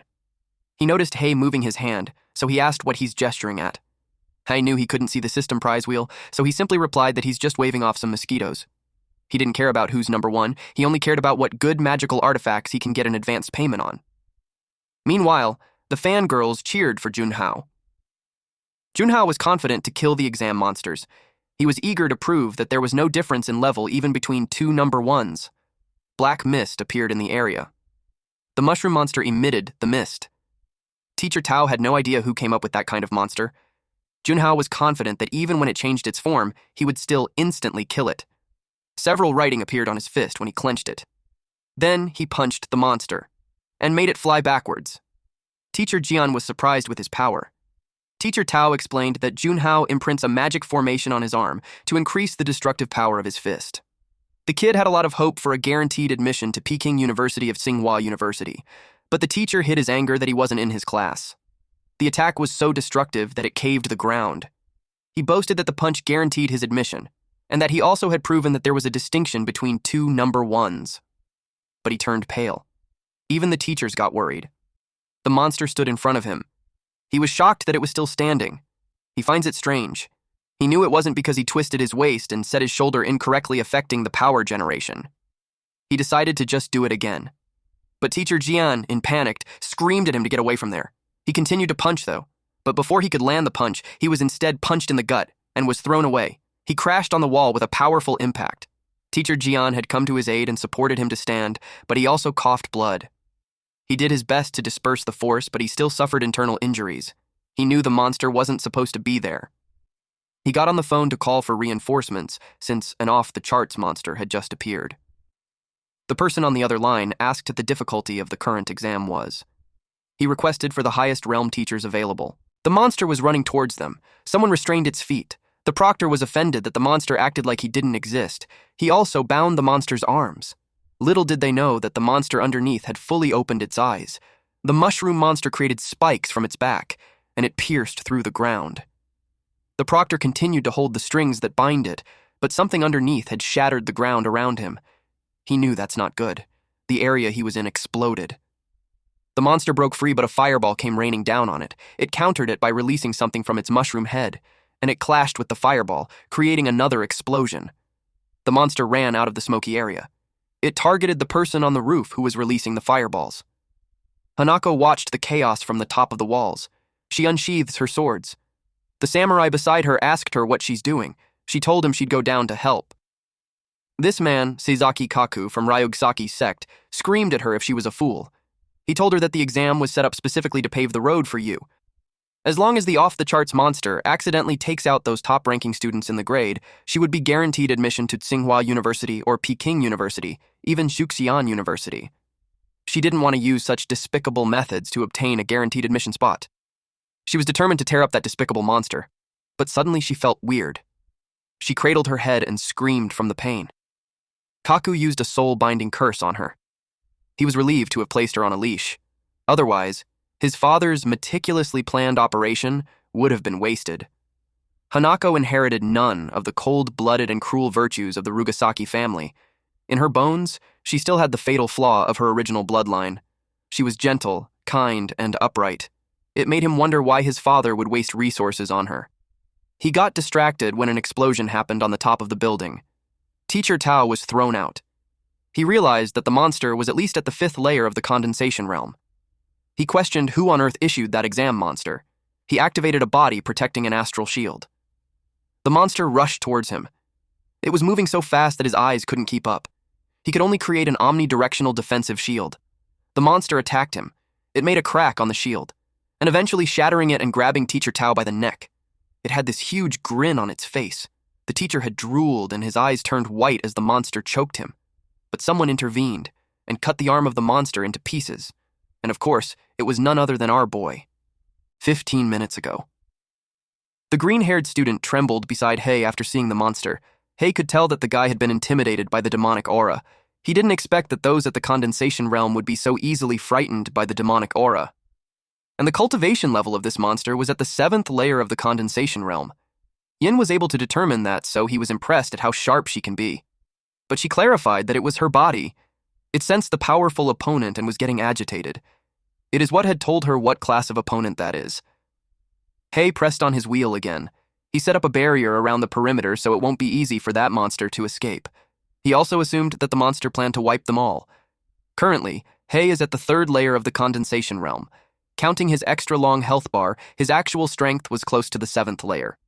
He checked the market for some weapons. After looking through all the newly unlocked weapons, he found the only top grade one and also the only available through advance payment. He also liked its attributes. Channeling mana through it can refine and absorb the attributes of other magical artifacts. The realm of the refined artifact cannot be higher than the weapon's current realm. He could also channel mana to make the weapon absorb his techniques and release them. He acquired this Cloud Ruin guide through advance payment. He placed it beside his dagger. Then he informed Yin that after he went down, she had to stay up there as a precaution. He had a feeling that the bonus monster would bring out another bonus monster. Yin agreed, though she inquired if those teachers couldn't take care of those monsters. Hei could tell she had a natural instinct for the strong ones, but not for the not-so-strong. So, he explained that those few teachers were all at the 1st layer of the condensation realm. Only the homeroom teacher, Tao, was at the 5th layer. If Tao was able to prepare and set up a formation in advance, he would barely manage. But in a sudden encounter, he was at a huge disadvantage. And it was exactly what he was good at. The refinement of the weapon has been completed, and it has obtained the boiling blood attribute. Tao was already choking when Hei came to save him. Teacher Tao was surprised to see his transfer student. Hei told him that there's a barrier on the outer side of the wall blocking the student's escape route, so he requested him to find a way to break it while he deals with the monster. Tao was passionate about his role of being a teacher and a role model for educators. He stepped back, determined to protect his students. The monster listened to him while spores appeared on the side of its neck, and its arm had regenerated. Hei noticed how fast it healed. It looks brand new in a blink of an eye. He assumed that this was a trait of fungus-type monsters, but then the monster charged at him. He used his sword to block it. He noticed how its fist got harder. Then it was about to punch him using the other hand. He was able to learn that it was compressing the demonic aura on the surface of its fist to increase hardness. It prepared for another punch. It was powerful enough to send Hei flying. Fortunately, he was able to stop himself from crashing on the wall. But in a blink of an eye, the monster was beside him already. It raised its fist again. Then it punched him. The explosion made it hard for them to see. Teacher Jian was worried that the transfer student was going to die. Teacher Tao then suggested he go down and save him. He was left speechless. Teacher Tao knew that Teacher Jian had always hid himself from the distance, so Teacher Jian saving the #1 student made him certain that the student's family had a word with him. Otherwise, he would have never gone down there to save him. Teacher Jian's silence had confirmed that. Teacher Tao admitted that the transfer student's courage was commendable, but there's nothing they could do. No one in there could solve the problem. They would be lucky if they can just break the barrier before that friend comes up there. The mushroom continuously punched the area where Hei would have been. Teacher Jian couldn't take how tragic it was. Hei would probably have been beaten to pulp already. The monster looked like it was enjoying itself when Hei grabbed its fist to stop it. Both Teacher Jian and the monster were surprised. The boiling blood effect had activated, so it was now Hei's turn. He hit the monster using his sword and sent it flying to the other side of the arena. The monster got up on its knees. Then it saw a light from the sky. It was Hei's sword. At the last minute, the monster caught it with its palms. Then Hei activated the Dark Sword Heart Thunder. The tip of the blade released a dark orb that was just a few inches away from the monster's face. Then it exploded. Only a foot was left from the monster. Its spores spread. Teacher Jian was amazed that he took it down in just one hit. But Hei sensed something. He looked at the sky and saw another monster there. It was almost the same monster, except this one had a large eye on the mushroom cap, and the mushroom cap spinned away from its head. Then the mushroom cap released some spikes. It formed into a missile and rained down on Hei. Hei braced himself for the incoming attack. The monster showered them with missiles. All of the other students panicked and ran. There was a barrier outside, so they had to run in any direction. Hei made a hand gesture. To activate the stolen golem shield formation. The students were worried since the area of effect was wide. There was no way they could escape. One of them was about to be hit. It exploded near the student's face. It was a huge explosion, and it created a domino effect. The other missiles exploded simultaneously. The student braced himself, but to his surprise, he was safe. They celebrated that they're still alive. At the same time, they were curious on who set up such a large-scale defensive formation. It was a massive formation that drained so much magical power and cultivation. They already knew that person would be one of the top students for that year. The shield was all over the place. Yin realized that Hei wasn't ruthless enough.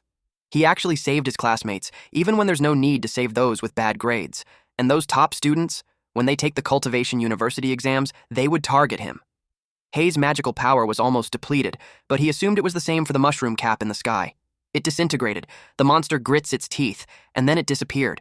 It showed up beside Hei. Hei immediately kicked his sword towards him, and jumped before the monster landed its punch. He created a distance between them. But in a blink of an eye, the monster was already behind him. He countered its punch using his sword. His sword emits black static, and he swung it again. It beheaded the monster, and made its body step back. In no time, the head regenerated, and it was good as brand new. After Hei applied lightning magic on the blade, he could cut off its head easily. But its head can regenerate, which means the vital point wasn't the head. He suspected it was hidden in the torso. The monster unzips its face. It revealed an eye at the center of the forehead. In a flash, it was gone. Hei noticed how it got faster again, but he saw where it appeared and attacked there. The monster ducked and punched him on the side. It sent him flying while coughing blood. Then the monster circled around him at lightning speed. It was so fast that it created an afterimage, and it continued to circle around him. Even so, Hei had been able to skillfully block its attacks. It punches continuously. Hei had been hit on several parts of his body, but he stood strong. Teacher Jian was slightly disappointed that he was on the losing end after all. He really thought the transfer student could turn tables. Teacher Tao emphasized that it was hopeless in the first place. There was no way for the student to win with such a huge power gap. But still, for a transfer student to fight even with a clear disadvantage, he was impressive. The raw power could rank him in the top 10 of the year. Yin watched the continuous exchange of blows. She was getting impatient that he's not using the move he used to beat her. Hei was pushed back. The monster was so fast that it was hard for him to keep up, especially the burst of speed right before it attacks. Even if he defends with all his might, he can only block a small part of it. He had 150% damage, so the boiling blood had been activated. He assumed his combat stance. And charges forward. He raised his sword. Teacher Jian was confused since he had taken a stance but wasn't moving. He thought he gave up. But then Hei released a skill called the Heavenly Law of Annihilation. The power even shot up to where Teacher Jian was. It also broke the barrier. Teacher Tao was surprised that the barrier shattered easily when he couldn't break even with all his efforts. It made him feel unworthy of being a teacher and thought of just quitting. The monster's body was gone. Hei acquired a Durian Fiend Core. After a period of cultivation and growth, it can be controlled by a Beastmaster to assist in combat. The system urged him to complete the ritual process for the Heavenly Law of Annihilation. He made hand gestures, which eventually completed the ritual. Teacher Jian was in awe. He couldn't even see the last strike clearly. Then he told Teacher Tao that with Hei's strength, he could be more than a top 10 of his grade. He could even match those few on the top. But Teacher Tao had no response because he was dwelling with his own incompetence. Later that day, Hei and Yin walked in a park. Hei had ascended to the 9th layer of the condensation realm. He can then advance pay techniques to others. Yin checked her phone and saw that Hei was trending. Everyone was saying that he's the biggest Dark Horse transfer student. They also said that he's guaranteed admission into top cultivation universities. She saw him gesturing in the air, so she asked what he was doing. He replied that he is simply paying his health insurance. He submitted 30% of the cultivation experience and merit points gained from the session to the Divine Dragon. He noticed how he wasn't healed anymore. It only heals him after the health insurance payment was received. He noticed that she had changed. The payment towards her was blocked by a dark cloud. He watched intently. As the black cloud covered the sky, it covered the wide area around them. It was the black abyss forbidden domain. They wouldn't be able to get in or out, and the inside and outside were invisible to each other.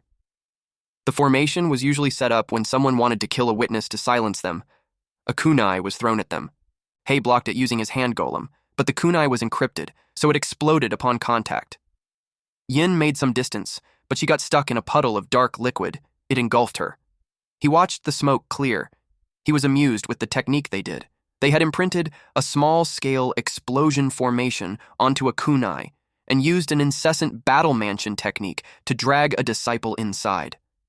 Hanako charged at him. She swung her sword and he blocked it using his sword. She swung it again. It hit his hand. But he saw that she used the back of her sword. Then he dropped his sword. Hanako jumped and created distance between them. He asked her if she did the whole maneuver just to snatch his weapon. She replied that her father ordered him to kill since he's a competitor towards her path to higher education. But she doesn't like doing things that way, so she planned to take his weapon and report back that he's dead, on the condition that he leaves the country and gives up any thoughts of college entrance exams. Otherwise, as long as he appears in school and in top rank, the people from the Ying sect won't let him go. Her sword glowed. The system informed Hei that the post-payment mission for the Weapon Cloud Ruin Guide has been triggered. A battle of supremacy then commenced. Both of them started being enveloped by a dark smoke. She asked him what was happening. She jumped and settled on a branch. Her eyes widened. When she saw a different place, she jumped to the roof. She was puzzled how she ended up there. Hai explained that it was the realm of past reflections. It was a secret realm where one can only view past memories but cannot interfere with them. The blade was advanced and it connected to her, so she immediately triggered the post-payment mission after taking it. The post-payment mission forcibly pulled them into the realm of past reflections. She saw that the stolen blade had disappeared from her hands. He told her that the original body of the advanced paid blade should still be in the secret realm. If they don't find it, the blade would not return to his hand. They heard someone singing. The song was familiar to her. She saw someone running towards the house. It was Hanako when she was still younger. Once she reached the door, she announced to her dad that she had arrived home. Her eyes widened in shock. Everyone inside was dead. She cried out to her big sisters and brothers. She saw her mom with a sword on her torso. Then someone noticed her. It was the senior brother. She was confused why he's wearing the clothes of the Ying sect. She asked him what he was doing. He had a creepy grin as he approached her. Back when Hua was just at 5th grade elementary school. Xianhui jumped on the branches, then she threw knives. It all landed at the target. It was bullseye. Then she jumped back down. A woman on the branch told her that her technique was better than her when she was her age. It was her big sister. Her name was Hua Qianjing. She informed her that she missed one, the target behind the other tree. Qianhui threw a knife at it. Qianjing was surprised at what she did. She threw a second knife to make the first one change direction mid-air. Then the knife hit the target. She released another knife, and it hit the tree. The impact was so powerful that it created a hole. Qianjing took a closer look. It was unbelievable. Qianhui forced the knife from behind. She wanted to know if she hit the mark or not. Qianjing informed her that she passed, and since it was getting late, they decided to go back. Qianhui informed her dad that they're back home. Her dad pats her head and asks how her practice was. She shared that she hit all the targets, even the one from behind the big tree. While they were conversing, someone slashed wood. It was Hua Zheng of the Hua clan. She noticed how his blade techniques had improved again.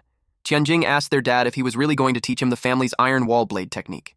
Their dad admitted that he was considering it.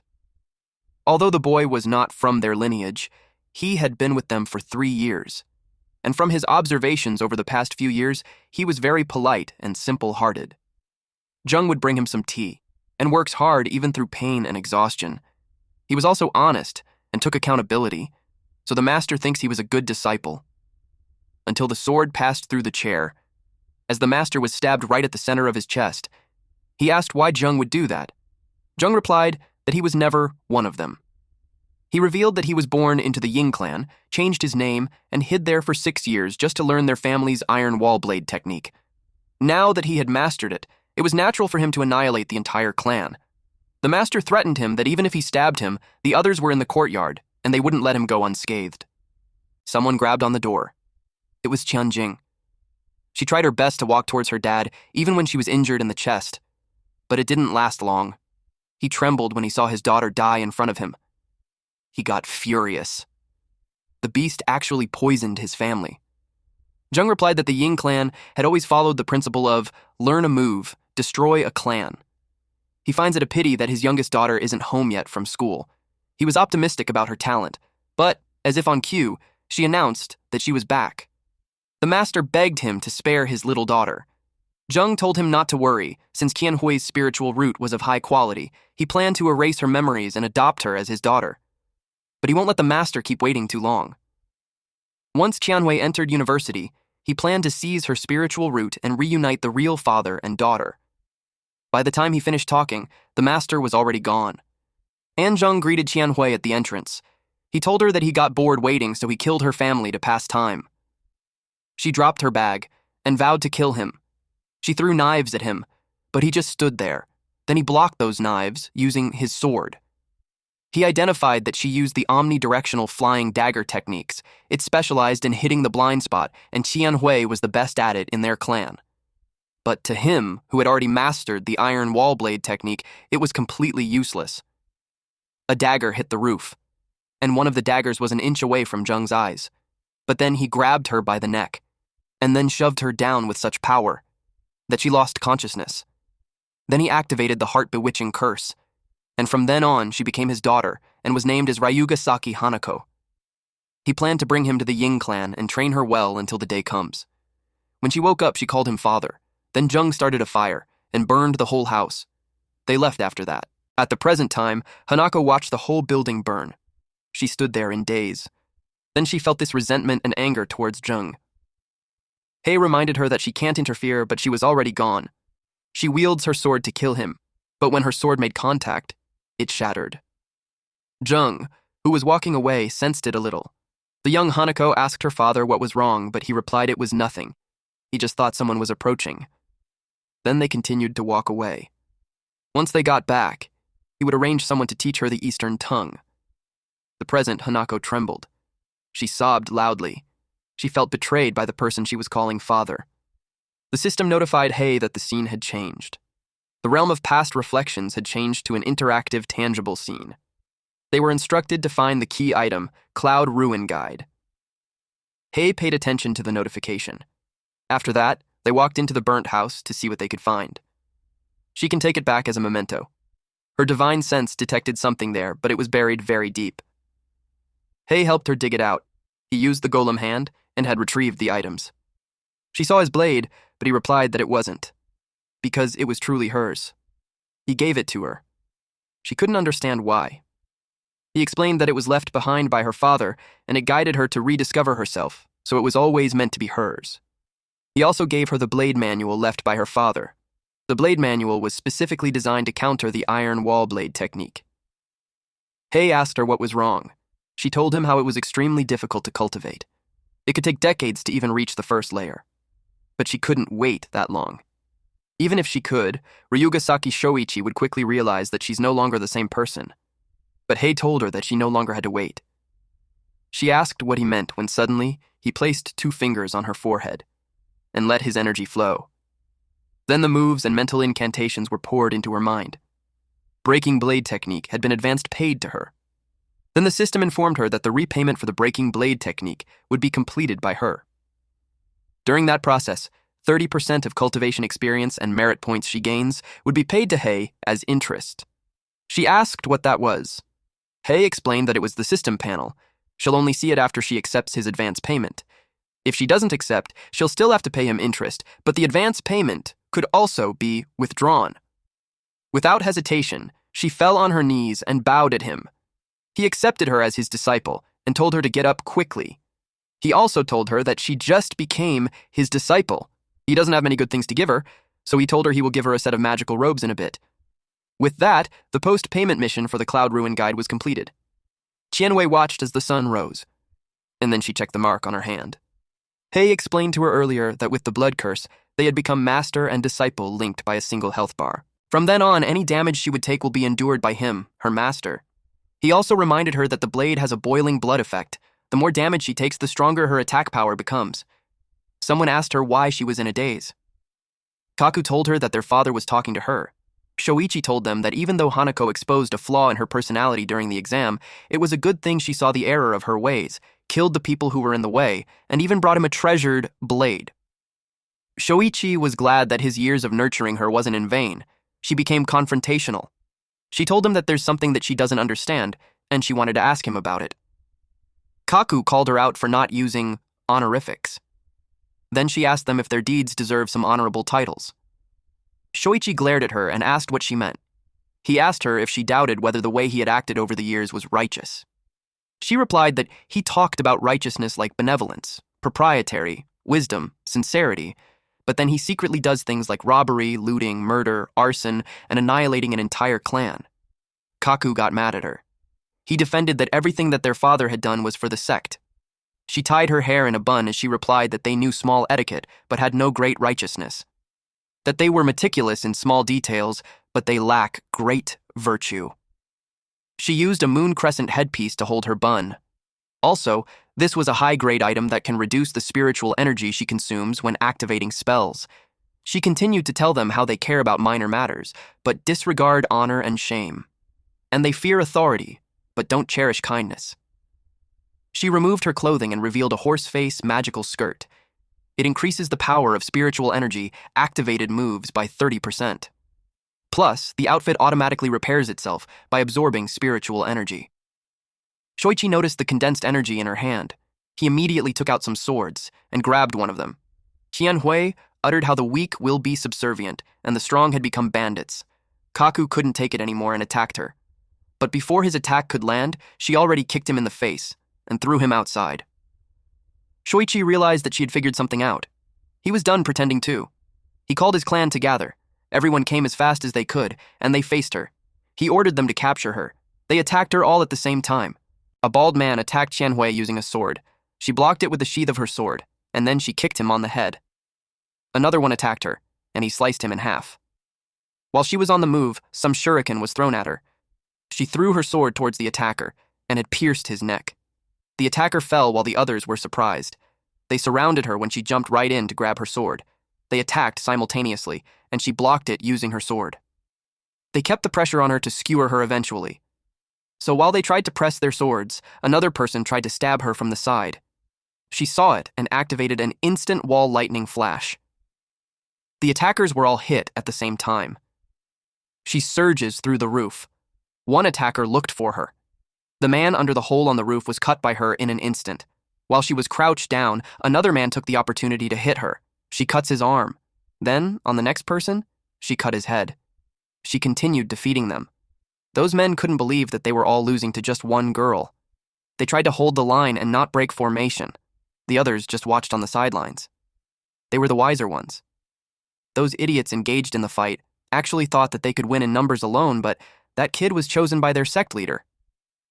Though she's from the outside and didn't inherit his martial talent, when it comes to the blade, her skills were second to none in the sect. Okawa Menta, one of the 3 swordsmasters of the Ying sect, knew that Qianhui won't stop until one of the 3 swordmasters of the Ying sect steps in.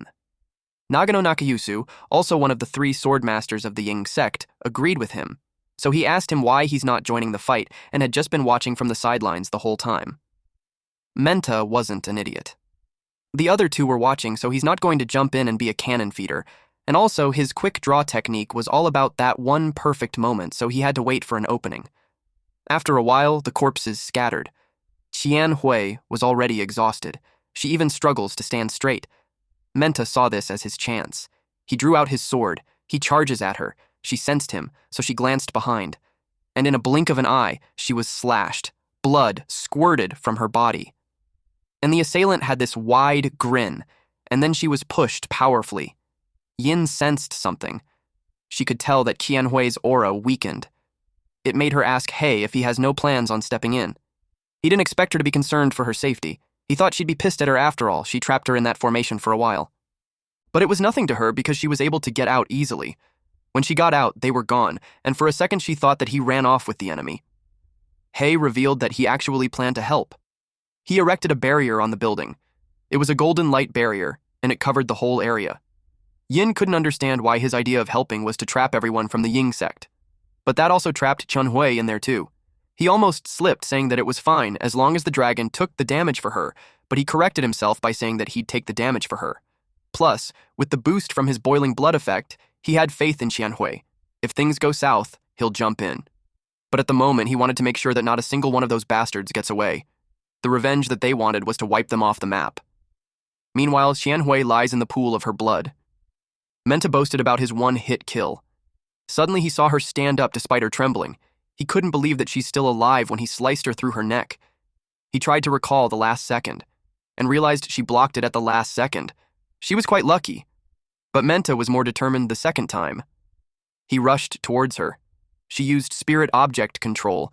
The floorboards started to shatter, and it floated in the air, and was thrown at Menta. But cheap tricks like that won't stop him. The boiling blood was in effect, and damage was at 30%. She answered him that it wasn't meant to stop him, it was just to make him draw his blade early. Then she attacked him.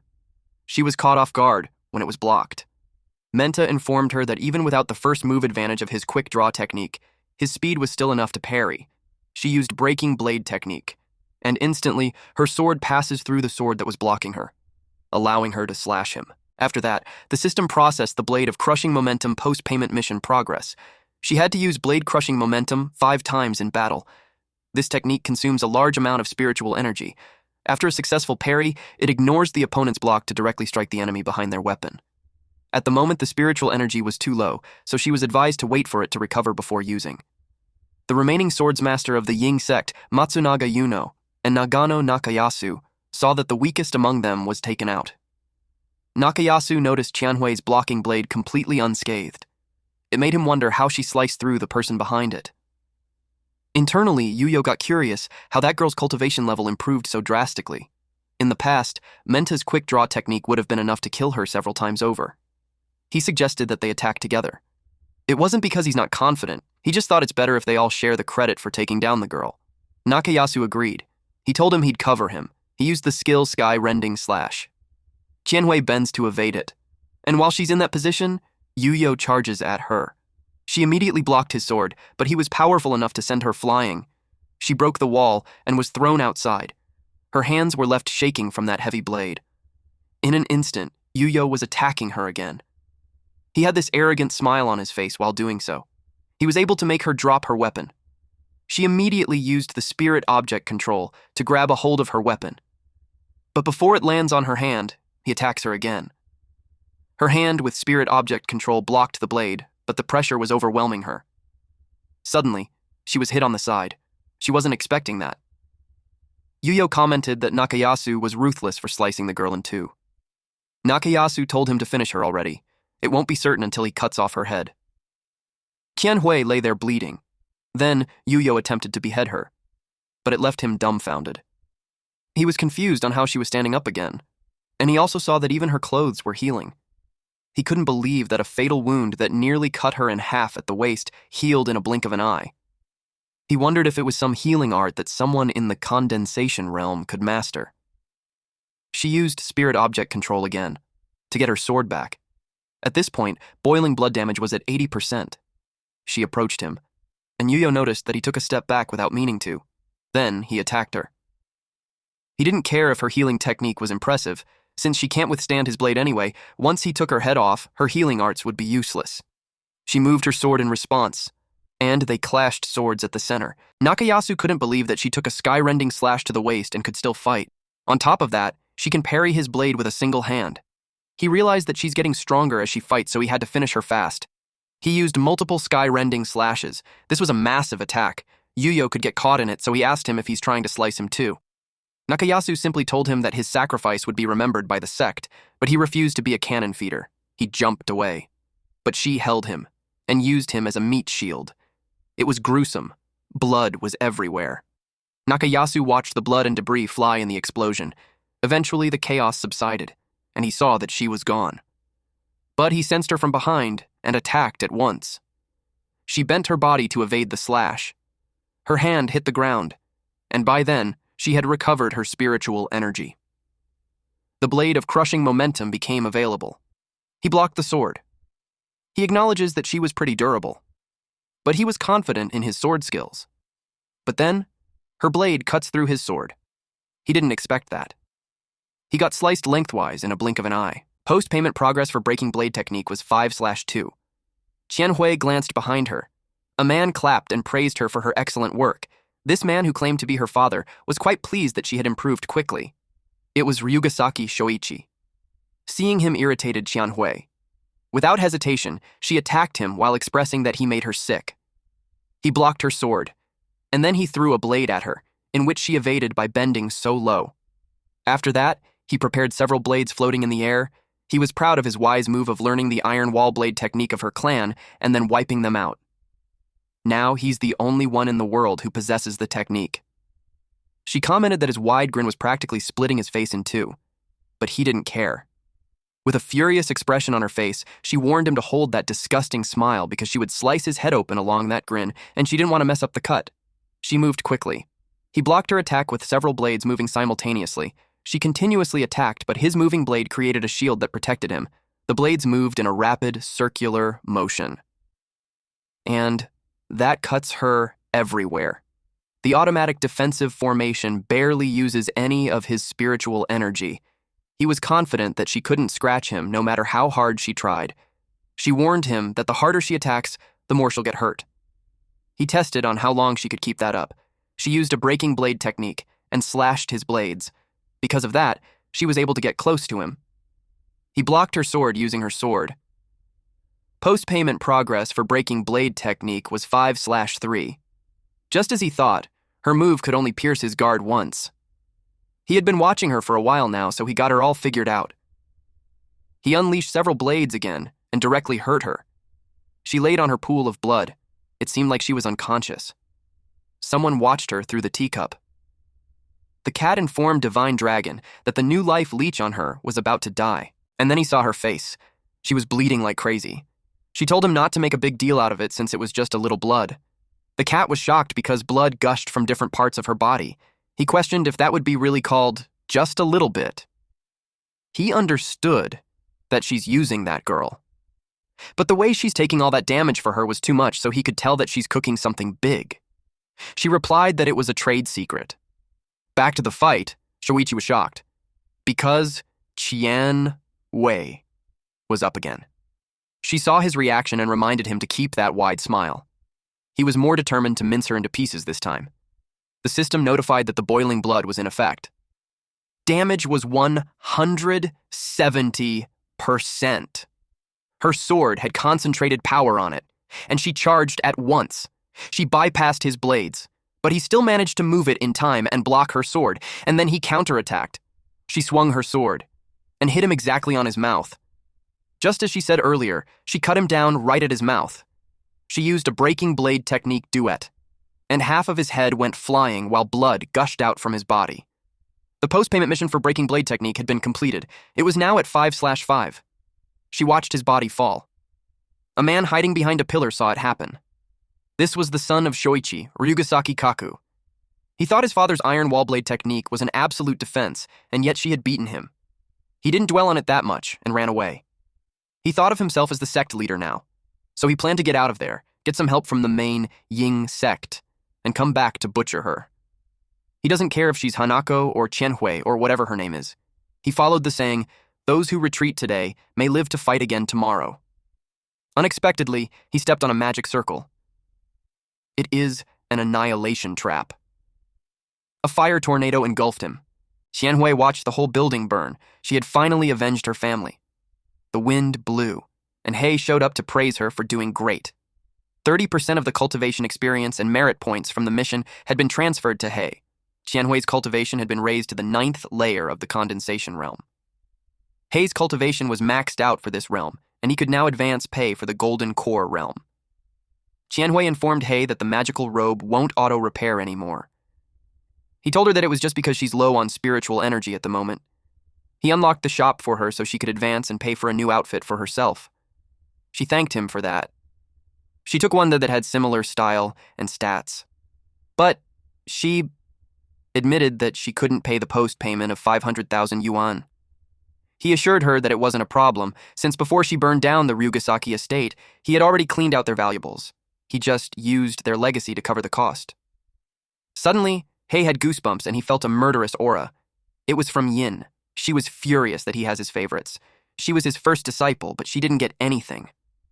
To calm her down, he also set up an advance payment for her. He asked what she wanted to upgrade.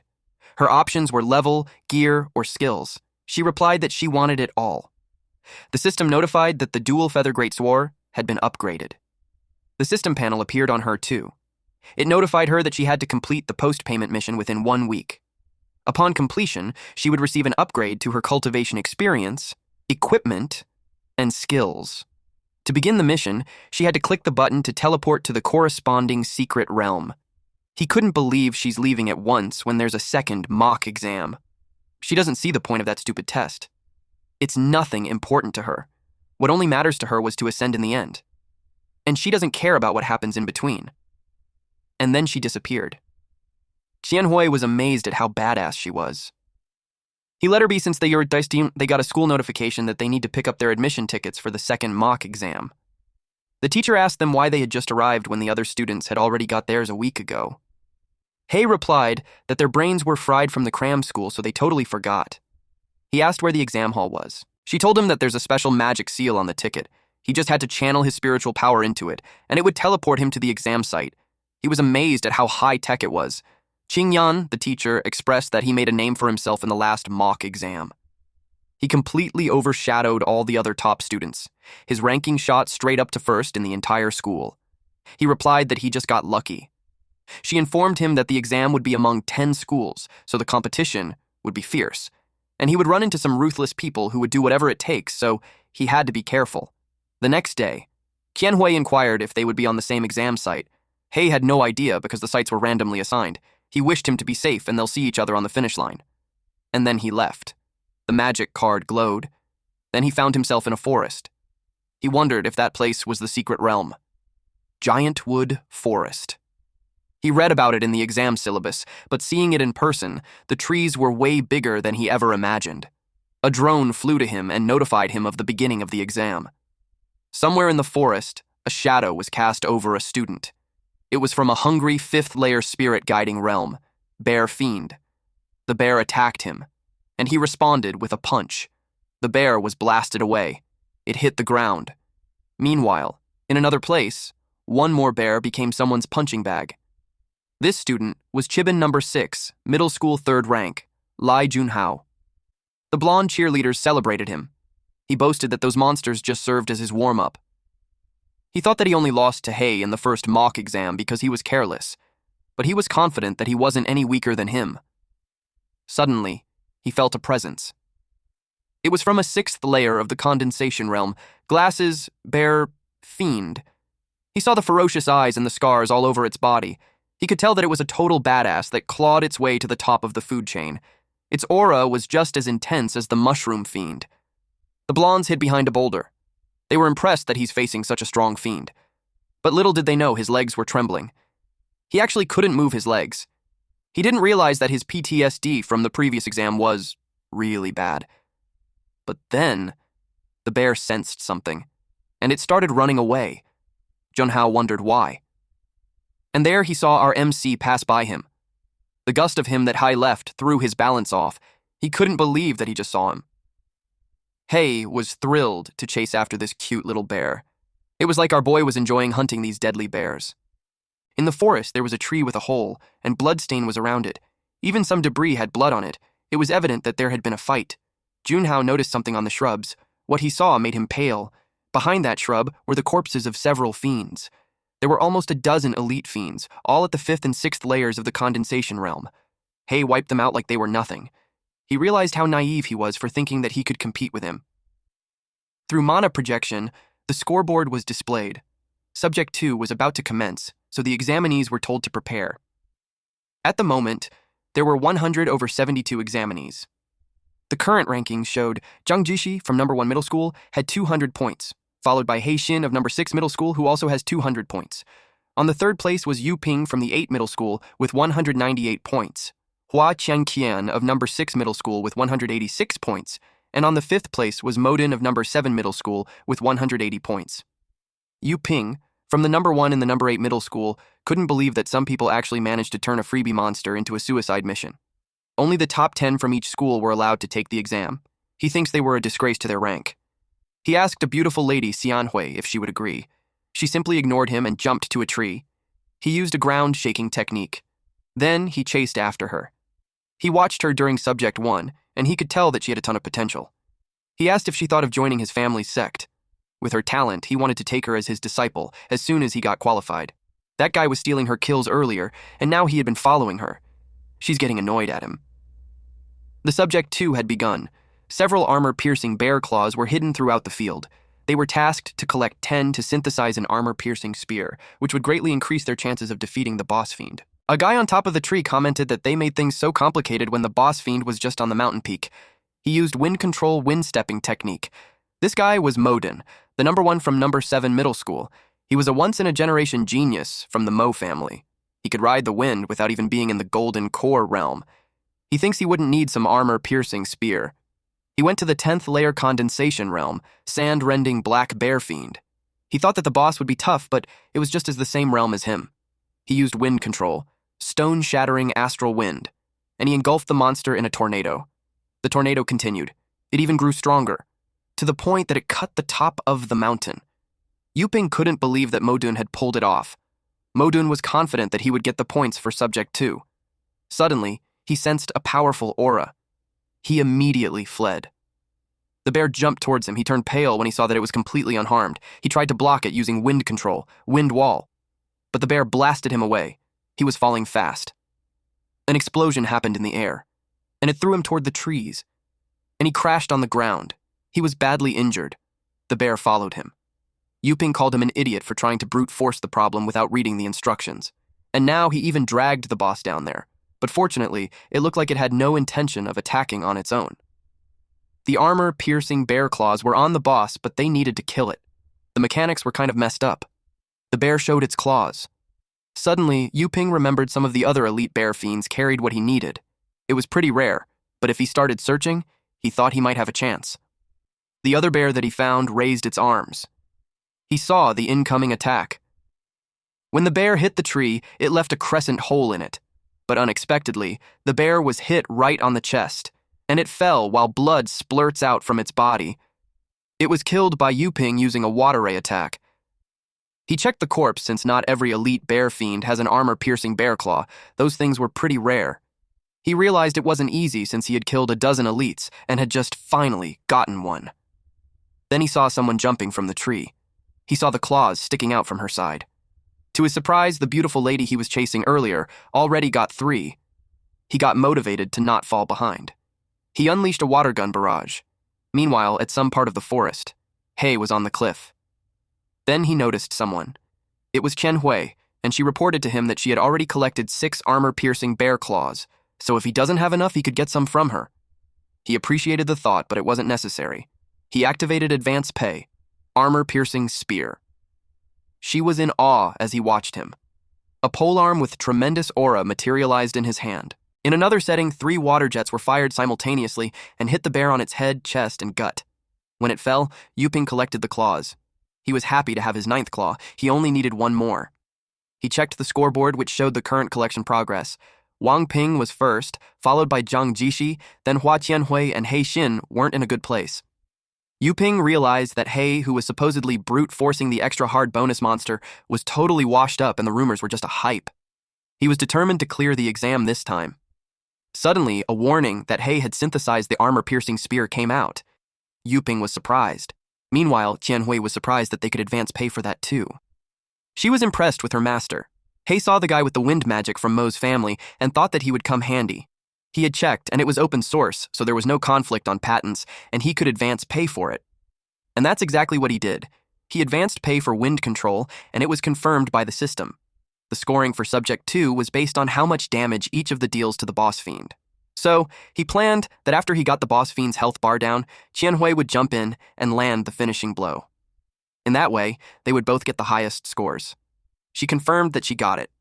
So, when Hei was ready, he jumped down the cliff. The height was quite a distance, but he was able to spot the bear fiend. The bear fiend sensed him. It clapped its paws and created an attack. Hei could feel the gust of wind. He was almost near it. He watched it carefully and put force on his feet.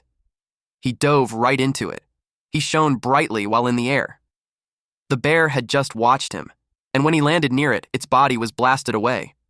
Our boy didn't waste a single second and immediately swung his spear, and it caused a huge explosion. At this point, the bear had no vision of the surrounding area. The spear pierced through the dust and smoke and hit the bear right into its chest. Luckily, it was able to stop it with its paws. But then, Hei used dark nether lightning art. Our boy used the polearm to transport the energy on the other end and electrocuted the bear. The bear fiend was shocked. It didn't end there. He used wind control. Wind treading stride. While the spear was lodged on the bear, he pushed it backwards with a great deal of speed. It was a destructive move. Yuping watched from a distance, and he was pissed that he stole his kill. Meanwhile, Modun was still unconscious. After a while, he woke up. He didn't expect himself to be knocked out. He was surprised when he saw his surroundings. It was chaotic. The bear was now being cornered by someone he just met now. Hei continued to deal more damage to the bear. He swung his spear continuously. It was so strong and fast that it looked like a tornado formed on him. It continuously cuts the bear fiend. Hei was focused on his attacks. It was so powerful that it even made a hole on a trunk of the tree behind the bear. That tree fell, and Hei was also done with his attacks. The bear was still in one piece because it shrunk itself to survive. Yuping knew it couldn't block or dodge, so it shrunk to get more mobile.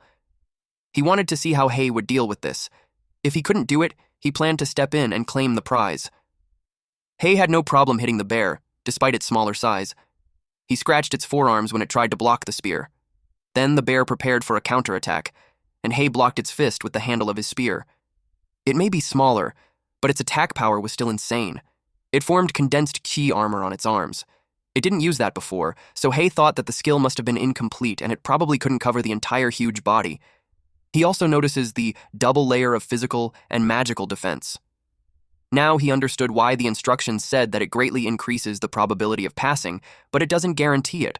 He created a distance between them. The bear jumped towards him. He spinned his spear. For his turn, back thrust. The bear was startled with the incoming attack. It created a golden shield on its chest. Hei used an advanced pay to access the skill Pierce Throat, and his spear went through the bear's throat, making the blood spurt out. The bear passed through several trees. When Hei approached it, it was stuck to the side of the cliff with his spear. He had a hard time controlling the health bar to half, but with the remaining portion of the bar, it was enough for them to pass once Qianhui finishes it off. He called her to come quickly, but Modun sneaked at him. Modun planned to steal the kill. He used wind control, wind blade. Then, someone could be heard screaming. But after Modun's attack, the air cleared, and he saw that he missed. Qianhui had taken the bear to the air with her, then she attacked it using wind control demon slash, and the split strike bear demon was eliminated. She used object control and wind control, which was unrecognizable for others. Modun was annoyed that there were so many who knew how to use wind control. He thinks that those lowly people were not worthy of using the same advanced magic techniques as the Mo family. He accused Qianhui of taking advantage of him when he had a quick nap. He thinks that the remaining health bar of the bear was supposed to be his. Qianhui mocked him by pointing out how he didn't mention how he fell asleep. It made him angry. Mo stated that, out of the many examinees, the 2 students from number 6 high school were the lowest class, with no sect background or whatsoever. He couldn't find any connection between them and any prominent figure. So, he thought that if he killed 2 cultivation notices, the examiner wouldn't even say much. Qianhui watched him speak and paid attention to the split, disgusting corner of his mouth. It reminded her of Shoichi. Without hesitation, she activated the execution line, and she rapidly got close to him. But then, Hei reminded her not to kill other examinees in the examination hall. Modun finds it funny that a low-class person wants to kill him, a genius.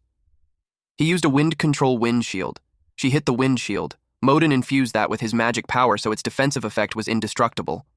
But Qianhui was able to break through it. It was like she teleported inside the shield. Mo knew he's fucked. His jaw dropped. He asked how she was able to get in. Qianhui simply sighed. Then she twirled her sword, and then hit him on the stomach. He started falling at a rapid pace. Then he hit the trees and crashed on the ground. Hei approached her and admitted that she scared him. He really thought that she's going to skin him, but luckily she used the blunt side of the sword. She knew that there were invigilators watching in the examination hall. Killing other examinees would cause trouble, but she was glad to have memorized the execution line. After that, the mock exam ended. The final ranking showed Hei was the top one, followed by Qianhui, then Yuping. Qianhui informed Hei that she only had 6 armor-piercing claws, so she's short of 4. Hei assured her that it's fine since he would go fight for it at once. Yuping offered some of his to them, and then he grinned widely. Hei accepted it. He asked if he really doesn't want it when it's a good material for making weapons. Yuping replied that with Hei and Qianhui dominating the scoreboard, he wouldn't need to keep the quest items. On top of that, his family wasn't short of weapon materials. He might as well give it to them. Then he invited Hei to talk outside the examination hall. Hei got creeped out and told him he's straight. The system notified him that 10 out of 10 armor-piercing bear claws were collected. Pre-request for the armor-piercing spear had been collected. After that, they met outside because Yuping saw them as rare talents. He elaborated more on that. He told them that whether it's going to college or joining society later and becoming a social animal, the ultimate goal was to join a large sect. Normally, modern sects wouldn't directly recruit high school students, but he presented them a once-in-a-century opportunity that can save 50 years of detour. He is a son of the sect leader of the body-forging sect, one of the 10 sects in their time, and he was destined to be the successor of the sect in the future, and he extended his sincere invitation to them. Hei straightforwardly told him that they already had a sect. That petrified him. Hei explained that Qianhui was his disciple, and Qianhui informed him that he is her master. He was disappointed, especially because it was such a waste of his passionate speech. He asked for the name of their sect. Qianhui was also meant to ask the name of their sect. She encouraged him to say it out loud. Hei sweated a bucket. Turns out, he forgot to register the sect. Upon hearing that, Qianhui's soul left her body, and Yuping bursts into laughter. He laughed so hard for a period of time. After that day, Hei went to the sect comprehensive office. Modun saw him through the camera screen. He had a neck and arm brace from the injuries that he had, and when he saw Hei, it made him so angry. Hei entered the building and heard people talking about how smooth the registration was. He was assigned to Gate 7. The office clerk asked him what his business was. He expressed that he wants to register a sect. The office clerks asked his name. He gave him his full name, Hei Xin, and it made the office clerk pale. The office clerk asked if he had any recommendation letter from a major sect. Hei didn't have one. Then he was asked if he had reached the Golden Core realm yet. He replied that he was just about to. But the office clerk concluded that answer as a no. Then he was asked if he had a sect leader challenge certificate. He doesn't even know what that was. It was explained to him that he had to enter the designated secret realm as a secret leader, complete the challenge, and get the sect leader challenge certificate. Hei insisted that the office clerk had to let him register the sect first so he can be a sect leader to do the challenge. But the office clerk was rude and firm that he had to finish the challenge first before he could register. Hei was furious. Even when the office clerk was firm, deep inside, he was so nervous. So he was relieved when Hei left. He really thought Hei would run amok. It was scary for him because he was a 10th layer condensation realm cultivator. Suddenly, someone spoke that there's no need to be scared of a low life. It was his cousin, Modun. Modun claimed that it didn't matter if Hei was a 10th layer condensation realm when he still lost to him during the second mock exam. But the office clerk doubted that, seeing that Modun had this neck brace and an injured arm. It speaks on who truly almost lost. But he decided to give his cousin a thumbs up and agree with him. Then he shared that the first 2 rules alone were enough to block him, but the third one, normally, the applicant would have to pass a prelim review, get a temporary sect leader certificate, do the challenge, and come back for a final review to get the official one. But he changed the rules specifically for Hei to throw him out. That way, he can never start a sect. Modun was pleased with that because certainly Hei didn't see that coming. The whole registration office was actually his family's turf. Since Hei crossed him, he planned to make his life a living hell forever. That night, in Hei's room, Hei asked Qianhui what were the prerequisites for breaking through to the Golden Core realm. She explained that he had to be at the 10th layer condensation realm, which he already was. And he also needs to take a blazing flame mushroom and chill bone herb. Both were super rare herbs. He had to go to a high-level secret realm to harvest them. He searched online on which sect leader challenge locations also have the herbs so he could finish it in one shot. He found one where in it was a secret leader challenging a secret realm with records of both blazing flame mushroom and the chill bone herb. But the realm was in another sect's territory, and the only way in was to join their party. Qianhui read the requirements for joining the party. It was posted that they needed one sect leader who has already completed the challenge. Meanwhile, the members were bored of waiting. But eventually, they found one, and Hei arrived. Zhao Qihong, the female in the party, couldn't believe that their sect leader, Su Zheng, grabbed a student who was obviously unqualified. Yu Bing, the vice sect leader of the Qingxin sect, was just silent. They asked Hei if he really read the requirements of the party. Our boy just confirmed it. They showed him an official leader's sect token which was needed to join. Since he was a student, they assumed that he didn't have one. But Hei told them that he does. They thought he was playing with them since there was no way a high school student would be able to get one. Hei advanced the official sect token. Then he showed them the brand new fresh off the press token he got. Jen couldn't believe it. A few moments later, Jen proceeded and started making their entrance. He made a rift through the cliff. Since the cave opened, they immediately entered. Hei realized it was a hidden entrance and it needed a special incantation to open. Those realms are an important asset for a sect, so they couldn't just let anyone in. Hei was curious if it was really rare for a high school student to start his own sect. Jen replied that it was super rare lately, but before they could easily apply as long as they were in the condensation realm. He cites Ying sect as an example. Their sect leader was Rugasaki Sho, who had just hit the condensation realm when he applied, and it was approved back then. But nowadays, the competition has been insane, so they raised the barrier to entry. In principle, they won't approve of anyone below the Golden Core realm. Unless there was a recommendation letter from a major sect. That's the only way to get a special exemption, but no normal high school student would be in the Golden Core realm, so he assumed Hei must have gotten a recommendation letter from a major sect. Which means he had some serious backing. Our boy just laughed it off. Then, Chihong reminded them that they have to help her pass the sect leader challenge this time. Jen assured her that he will make her pass. Bing added that she's with 2 studs, so there was nothing to be scared of. Hei had figured that it was just a 2-man carry. Now it made sense to him that the realm only needs 3 people, but they insisted on bringing 1 more. It was like they're roping him in to become the 3rd simp. Hei had pending missions. First is the advance pay for the sect leader's token, his Golden Core realm, major sect recommendation letter, and Impermanence Ruin Fiend King Core were all at 1/0. The second mission was the advance pay for the Golden Core realm. He already has 1/10 layer condensation realm, but 1/0 on both Blazing Flame Mushroom and Chillbone Herb. The last mission was advance pay wind control. He had 1/0 comprehended mantra and 10/3 practice of wind control. Then the system notified him that the Golden Core realm had been advance paid, which means he could assign his post-payment missions to his disciple. It was perfect because Qianhui also needs to finish her wind control training. He assigned her to do that. While he was doing that, Chihong asked Jen what was the strength of the outsider. Jen saw Heyo as dumb, so he doubted his strength. Jen decided to switch to an intersect mind voice. He assured them that the outsider was just cannon fodder, so he won't mess up their plan. Eventually, they reached an area with 3 paths. Chihong was confused that Bing seemed to have seen that for the first time when he was supposed to have cleared the area before. Bing told her that it was called Impermanence Ruin because it changes randomly every time they enter, so it made things unpredictable. Otherwise, it wouldn't make sense to be a sect leader challenge.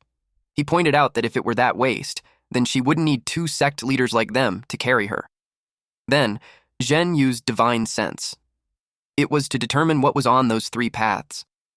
Zhen told Hei that he scouted it for him and assigned him to the middle path, which was easiest. He was trying to make it seem like they're doing him a favor while they take some loss. Hei simply entered the middle path, but that was part of their sinister plan. When he left, they called him gullible. Their plan always works because of idiots like him. Bing, Zhen, and Chihong took a different path. Chihong was curious on how much harder the path that Hei took compared to them. Zhen replied that the difference was night and day. Zhen even sensed a lot of auras he never encountered on the middle path. It meant that fiends aren't just dangerous, but there were a bunch of them too. He assaulted that Hei's sect leader token must have come from connections. On top of that, they judged him to have 0 combat experience. It led them to think that he hasn't gotten to a situation like that before, so he's probably pissing his pants. Meanwhile, Hei just continued walking until he sensed something. An arrow was shot at him. He swung his arm to deflect it, and then he traced where it came from. He used wind control, sky-breaking palm, and unleashed that in the direction of the attacker. It shattered the walls and revealed an evil-looking fiend. Its body was cut in half from the attack. It was a Shadowstalker Archer, 5th layer of the condensation realm, and it had been eliminated. Hei was impressed with this fiend who can turn invisible. He almost didn't see the arrow coming. But the good thing he advanced paid for the Golden Core realm. Her perception of demonic aura got way stronger. He sensed something again, and an arrow was shot. Then he released an attack towards the attacker's location. The wind was so powerful, it chopped off the fiend's body. It had become quiet, until Hei's leg was attacked. Another shadow fiend appeared. It was from the ground. It tried to cut Hei's leg, but he was able to deflect it. He wondered if it thought that he wouldn't sense it from up close. He pushed his spear into it. It wasn't able to move. He swung his spear again and turned its body into small pieces. He sensed another fiend in front, so he tried to stab it, But there was nothing, so he moved his spear from left to right. And then he twirled, so now his spear was rotating with him at the center, and then it hit those fiend. Their head was chopped off from that attack, and eventually their bodies were reduced to tiny pieces that were blown away by the air. Something targeted him from behind. So Hei twirled his spear, and it deflected those arrows. He's getting annoyed that they're coming one after another. He's getting pissed at them, since all they do is hide and shoot from the shadows. He unleashed a powerful attack that shattered the ground, and then a wind formed a small tornado, and it covered a wide area, but the shadow fiend was able to hold their ground. Even if it was a huge gale and it looked scary, they realized that it doesn't really do any damage. It made them underestimate the cultivator. But Hei did that so he could see them. They were surprised when he appeared behind them. They immediately released an arrow. Hei released another attack. He created a hand that squashed the fiend into pieces. The other fiends behind the pillar unleashed their arrows. He spinned his spear to deflect those arrows. While he was fighting, there was a creature watching him from afar. It was like a paper cut into a human. Zhen used it to spy on him. Chi Hong inquired if the idiot was still alive. Their original plan was to use him as cannon fodder to scout what types of fiends were on that path and what moves they had. In that way, they could plan their strategy before going in. But to his surprise, the kid was having an easy time. He told Bing about the change in their plans. He decided not to fight the Fiend King. Instead, he wanted to lure the Fiend King towards the idiot's path. Bing then summoned his axe weapon and immediately threw it towards something. The axe hits its target.